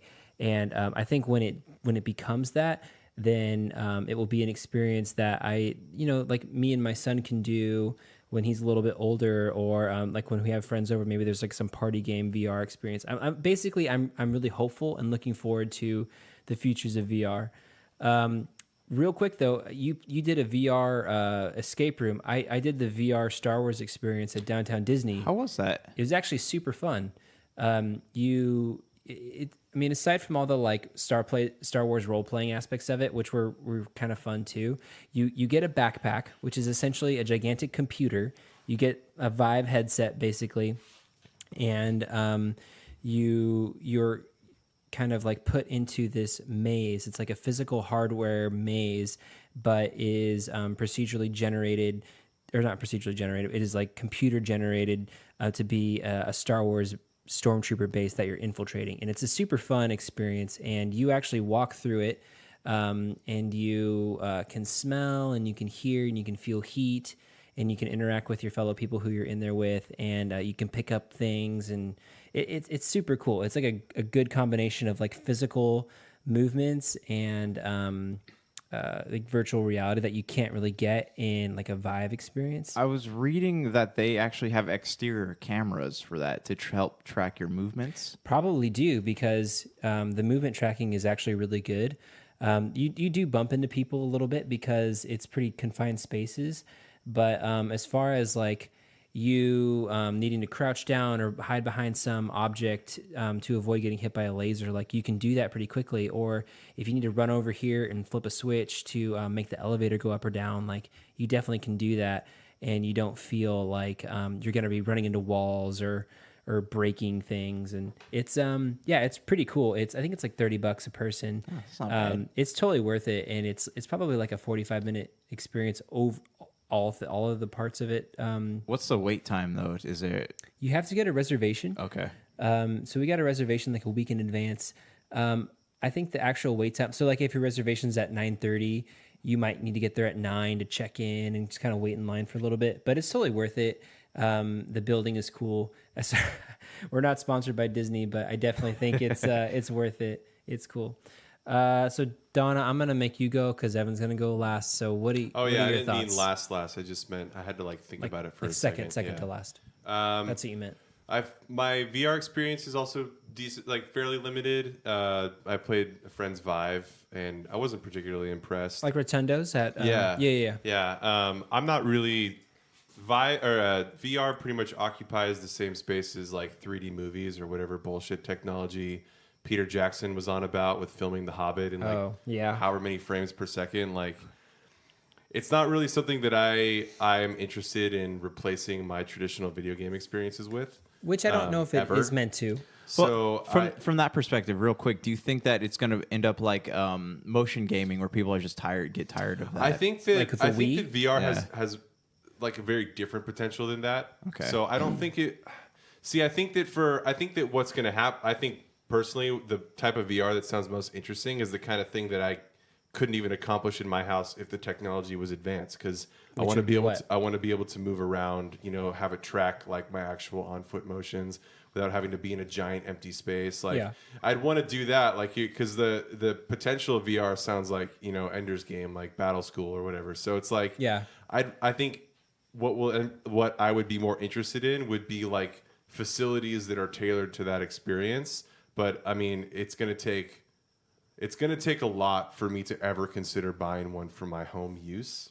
Yeah, so it sounds like you're in the same boat as me, where you're like hopeful for the future of VR, but as of now, you don't want to use it as a as a replacement. Yeah, but I think there's a lot of things that'll be interesting as it develops. I mean, like for example, like I'm never going to be interested in playing Elder Scrolls VR. Like I know that Elder Scrolls VR currently is supposed to be terrible, and so is Fallout VR, but I don't care if they ever get supposedly good, because I just don't want to spend 200 hours with a headset on. Yeah. So, it'll be interesting to see what happens with, and plus, if you want to relax and play that kind of game, if you have like a more in-depth VR experience at some point, it will stop being relaxing, which is not a bad thing intrinsically, but it's just you have to like tailor what you want out of games. Yeah, exactly. To an extent. So it'll be interesting to see what happens if it does become, as it becomes more. Like again, I think tailored experiences is probably the more compelling version of VR or AR as well. AR is actually a lot more interesting to me than VR. You don't really hear a lot about that anymore. Yeah, Microsoft had like a big thing they were going to Yeah. try and do with the Xbox One, but I think their Kinect camera just failed so badly and everyone was pissed at them that Right. it hasn't really worked out. But Yeah. AR seemed more interesting to me than VR because the selling, I'm gonna need the technology to get onto its own level, because right now I think a lot of the selling point for at least some type of marketing people is that it's a way to enhance like what we know games as, but I'm not really interested in that because I will never see it that way. Just like in the same way that I don't need like old music to be re-recorded with modern day electronic instruments or some crap And like Ewok that. sound effects. Yeah, exactly. So it's like I like certain things to be the way they were meant to be, and so I'm more interested in experiences that will come uniquely because of VR.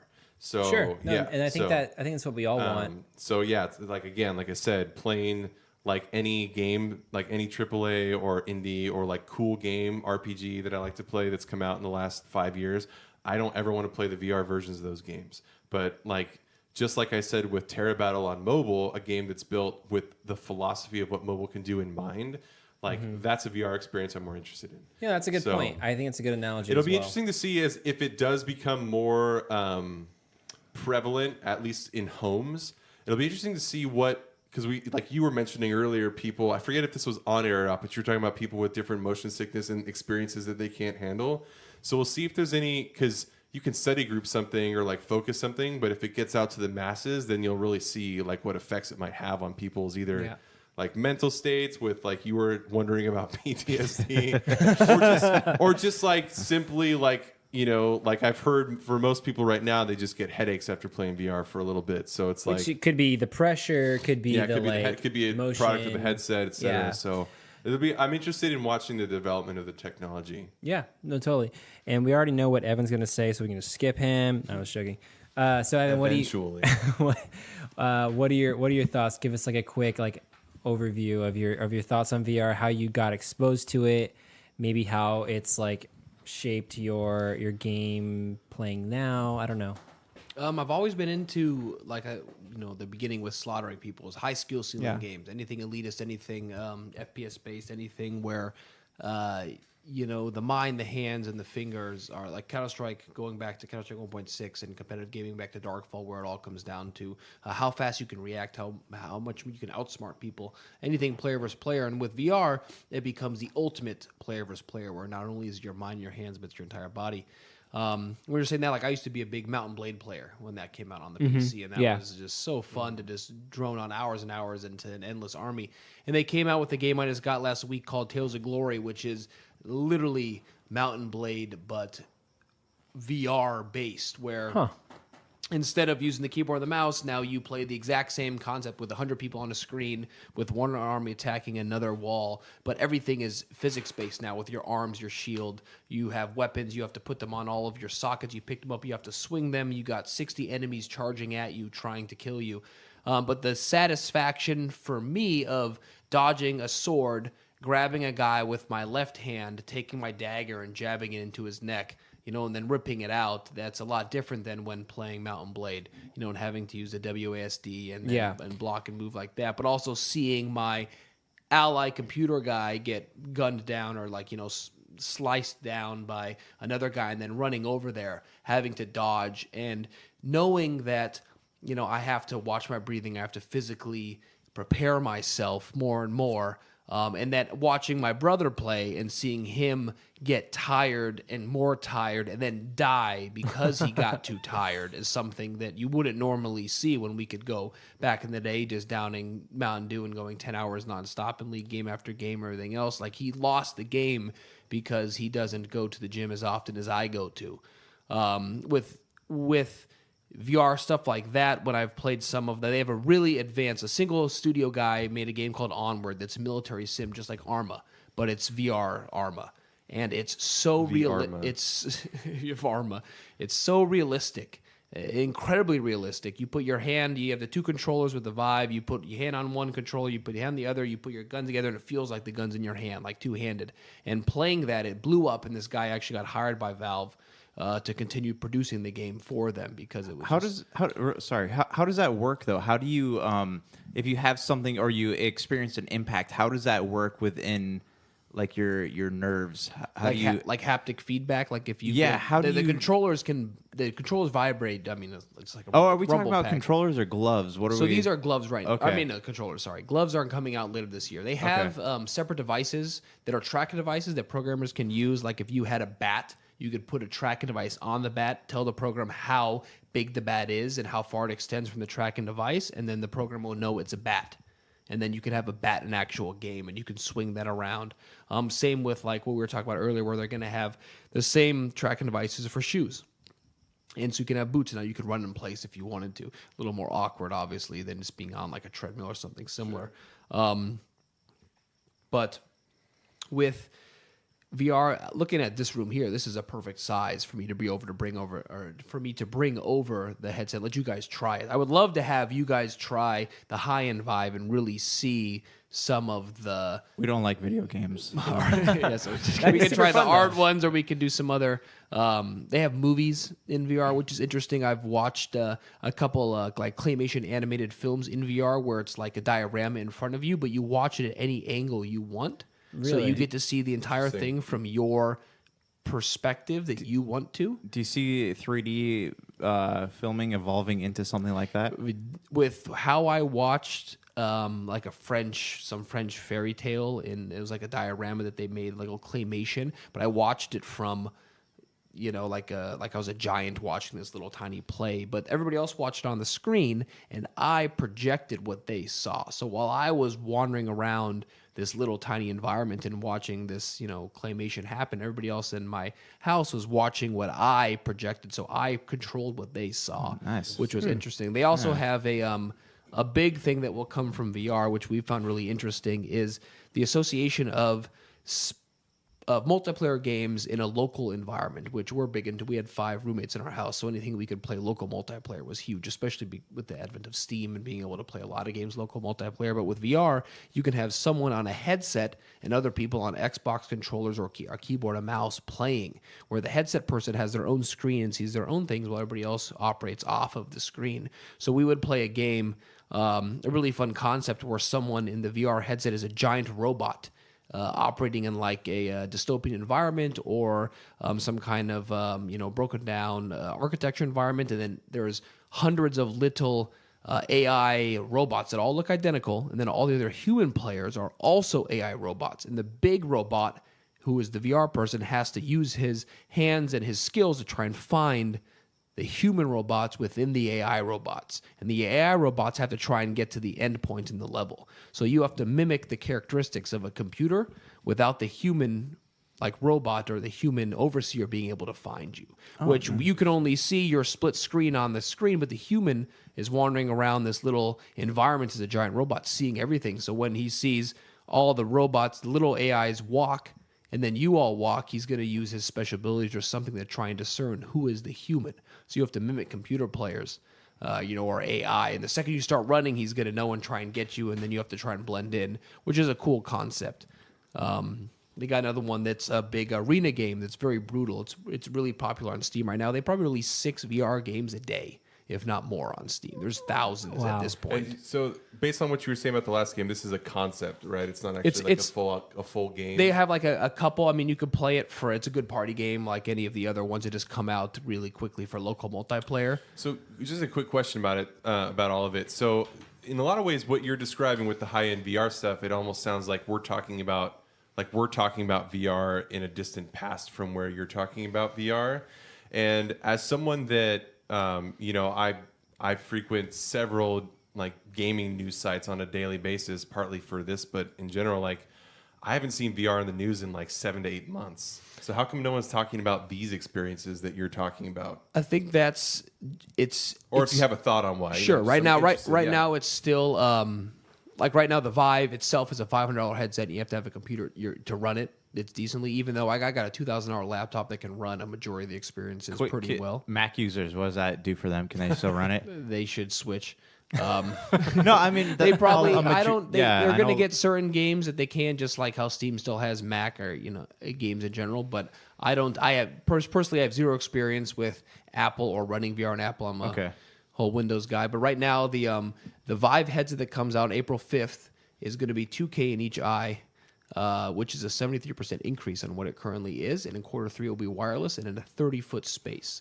So with that increase, I don't know what's like. I don't frequent game news a lot, but I frequent the Steam store for VR almost every single day because it's my business, and to see what it releases and seeing 3 to 6 games a day. I mean, it's flooded by crap a lot. But if you go to the relevance and you see the games that are out there that are up there, I mean, there's some really good AAA titles, and we won't see that. When you just to clarify another thing, when you say AAA, you're talking metaphorically speaking. These are like, I'm obviously not hearing about EA's newest like VR experiences and things like those will. Those will come very very soon. These are the kind of games where if you played it, you would say, "Wow, this is very resemblant of."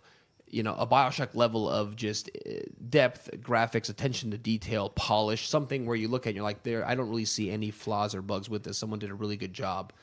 Knowing that, though, do you think that we will eventually get to a point where people will want to start going back and reproducing old games like Mass Effect, Final Fantasy in VR so you can re-experience these games but be immersed in them? It's going to be a whole... Yes, a lot of stuff that I've seen that I've played, it has made me want to go back. Like when I said I played Mountain Blade, and it was an amazing experience going up on the wall and fighting guys nonstop and being better at guessing where their sword's going to swing and then predicting that. Now going back and playing literally the exact same thing like Chivalry. Chivalry is an amazing game to play on Steam, and you can have a great time. But when you play it, when you're actually swinging your hands, or the satisfaction from grabbing a guy and just impaling your knife in his chest and letting it fall as you pick up an axe and throw it across the room, and it hits another guy, and you're like, holy crap, I just did that. I can't believe that happened. I feel like I'm in the Matrix. Something like that is going to make you yearn for those same experiences that you felt in Mass Effect or Fallout, or even I played Morrowind and a whole Elder Scrolls series. You go back and be like, wow, I remember this time, and now I want to go back and really feel like I am that character, which VR will allow us to do. And when we see it now, that's why I'm really interested in bringing it back here and just letting you guys play. I have all the highest end ones. You could buy the highest end titles and let you just see it for an experience. Be like, wow, this is where, as I do it in business for a lot of engineering companies. And so when engineers come and they see what I've made for business, it opens up a new realm of possibilities for these guys who work for Boeing, Lockheed Martin, these big defense companies. They see this technology and they realize, wow, we could use this for so much more. So bringing it back and seeing like elitist gamers and guys who are well versed in it understand like the highest end that VR has to offer and be like, wow, this can be used for so much more. Now, does it have a long ways to go? For sure. Like the same thing, I can't play it for hours on end, but I do understand that they have a couple, Vanishing Realms is a big RPG that has thousands of reviews, positive reviews on Steam, and it's like a combination of Zelda and a couple other RPG aspects, and it really feels like when you're fighting a 20-foot skeleton or something similar, like your blood's pumping, your heart's pumping, your hands are sweating, and you're dodging this gigantic skeleton monster, and it really feels like a sense of accomplishment when you beat it. But it has a ways to go, but with Facebook going heavy into VR, the second these $200 headsets start pumping out everywhere, the second Ready Player One makes it mass market and everybody sees VR, it's just going to explode. That was what my next question was. That's actually like an interesting idea. Yeah. Like the movie Ready Player One could have an effect on the imagery of VR, like what people and like, do you think that'll like make people's perception of VR and technology? Do you think people will be expecting VR to step up their game after seeing like Ready Player One or something? Do you think? I guess with that question, do you think that VR as a technology is still pretty market sensitive? Like we're talking about kind of like a lot of the big, just kind of regular AAA companies, if they're going to pursue it or not. I think it's. Do you think that there's going to be enough of the big name companies taking risks soon, or do you think they're going to try and wait out for the market to be there first? The good thing with a lot of them is they already have, as a 3D modeler, they already have all the assets that they need. Sure. And with how you can, like the Vive and Unreal Engine itself is configured really well to be able to translate a lot of games. Now, granted, like Elder Scrolls or Fallout going into VR is probably not a good idea. It's just a gimmick and them trying to get more money from that. Sure. But if you look into, like when I come back and I bring raw data, you'll see something like, wow, this looks like every other AAA game I've seen. This feels like it, but now it's like I just completed a 45-minute map with some random guy from France, and we just bonded over this. I'm sweating my ass off, but it feels like I just, did the most amazing thing in my life. And when that comes like full force with the rest of VR this year, we're going to see an exponential growth with how VR goes with the headset, with all the other companies like leaping onto, with Facebook creating $200 headsets that everybody's going to be sitting in rooms with each other, talking to each other. I would just love to see you guys play the higher end stuff, like the best that it has to offer, so that you can see that, wow, we can see ourselves going back and playing the remakes of these games, or we can see all the other companies that spend a lot of money just making this stuff, because I was a elitist gamer for a long time and played everything I could, and I now look at VR and I can't wait for everything to be remade in it, especially when they figure out how to combat that limited play space, which when a couple of the games have already combated that, and it feels pretty good moving around with just the thumb pad. The motion sickness is gone, and the second that your instinct kicks in, you get that muscle memory of how to move, and you have to physically just move behind walls or like open doors yourself or pick up things or swing a sword. It feels just so natural and fluid, and it makes you feel like a hero. It makes you feel like an actual character in it, which is something that it's difficult for games to get nowadays, like console games or PC games. Like we want to escape it in that world and be that hero, but now you actually feel like that hero. And also, if you're a 5'6" hero, you feel like a different hero from a 6'2" hero. But the headset's going to be the same every single time. It change. It keeps your height similar. When I watched my girlfriend fight zombies, I was like, wow, they're really tall. But she's just 5'7", and I'm 6'1", and I was like, wow, that's actually interesting to see she's pointing up at the zombies while I'm, facing them head on, and that must be heroes come in all shapes and sizes. Definitely. That feeling that you described, though, in connection with like is the scenario where you're like, oh, me and this French guy just beat this whatever puzzle or map or whatever, and you guys bonded over that. I really miss that in the gaming that I can partake in now, and that is extremely limited solo play, obviously extremely immersive and compelling stories and games like Zelda and Mario Odyssey, things like that.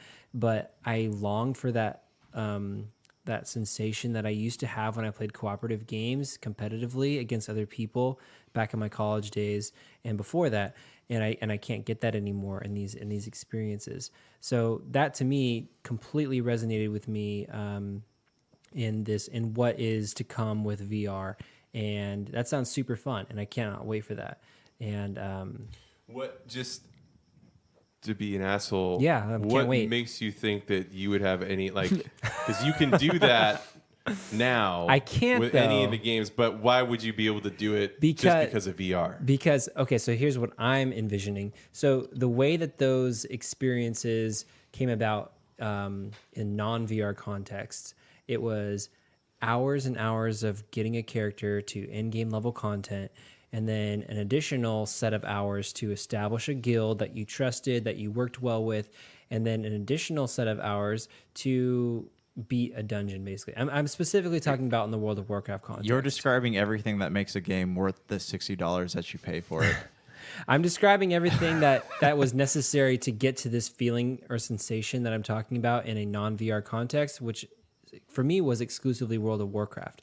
And although those were some of the greatest gaming moments of my video game career, I cannot replicate them now, like you just suggested. But the way that Evan was describing VR, those may be a little more attainable for somebody like me with less time, where I can go in, play for an hour, something that I can definitely do now in my current state of life. And You're acting like your family's more important than video games. I know, it's just for the podcast. What I meant is not that I know you can't replicate your WoW glory days. What I meant more is that you can still, there's games that you can hop into and interact with people across the globe with that you don't have to grind in.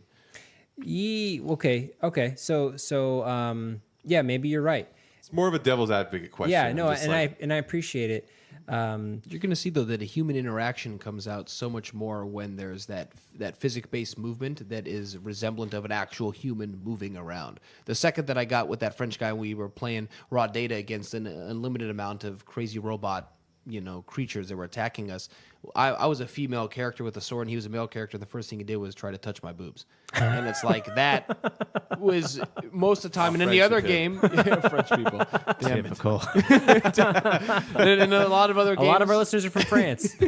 Sorry, go ahead. and in a lot of other games, I mean, you would see something like that, but it was so real because his hands moved. Like what raw data does. Did you stop him? I couldn't do anything to it. I let Do it you think happen. we're going to eventually see the resurgence of companies having to fight against VR assault? And that's something that people have. That's such a good legal question. That's something that people have talked about, because if you're able to force something into that, it's like, what are you supposed to do with that? Like with raw data, a lot of VR games, they have just a head and hands because it's too difficult to be able to track the rest of it. But with raw data, they have algorithms that decide where your hands are, and they assume where your forearms are probably are, and so your model moves with the entire. What if you do an accidental boob brush, but you're actually just trying to close the door in your house? How would that work? This happens to Josh Like- every day. But like a Trust me. real person outside the headset?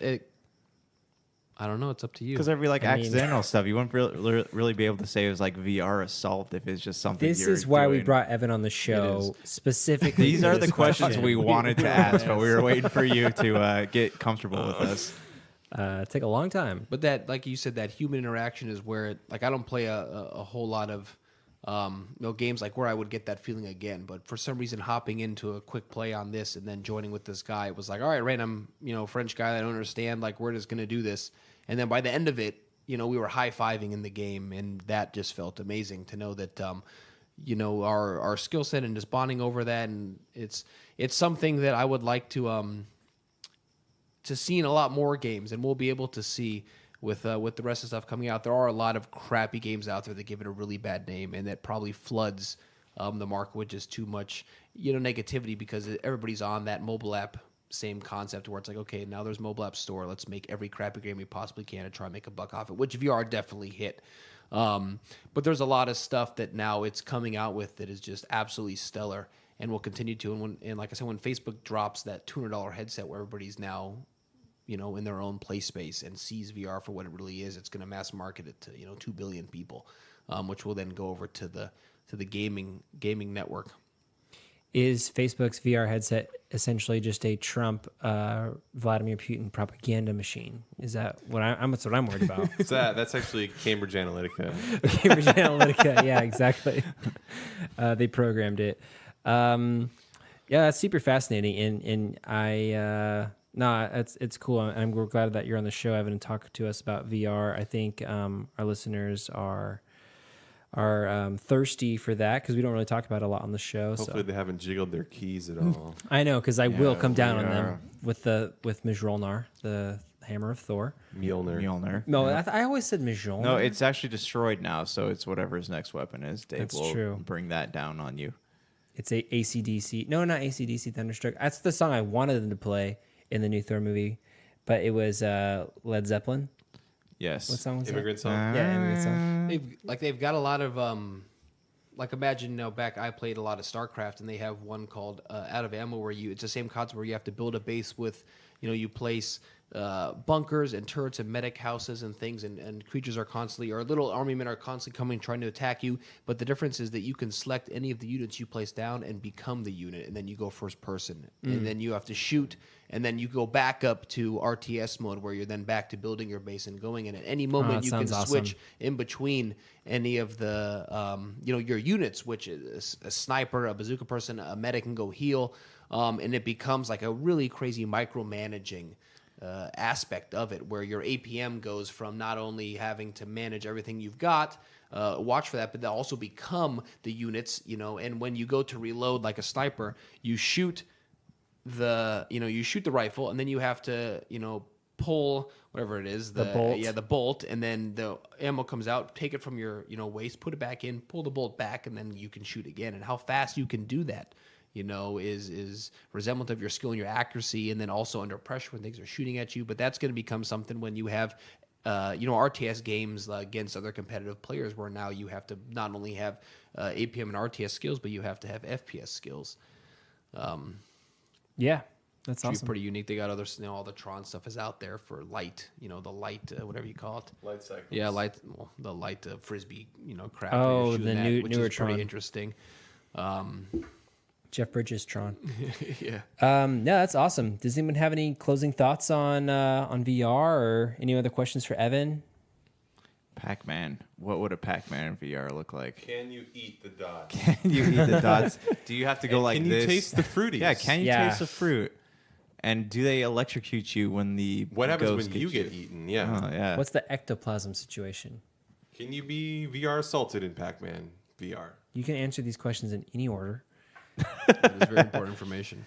All right, guys. Well, I think this was a successful episode 45. Look out, we'll have a couple solo interviews coming up. One from Veet, Yeah. interviewing the developer of Poncho, and yours truly had an interview with David Amador of Upfall Studios and Quest of Dungeons fame. Yeah. Talking game making philosophy with some really great advice for people looking to get into game development. That's awesome. Yeah. It's coming up. Yeah, that'll be sweet. Yeah, thanks for that plug, Donna. Thanks again to Evan for being on the show. Glad to have you. Super stoked on that VR opportunity you talked about. That'd be great. Play some VR in the garage. And yeah, guys, as always, rate and review the show. We look forward to hearing from you. And yeah, we love you. All right. Peace. Amen. Amen. Amen.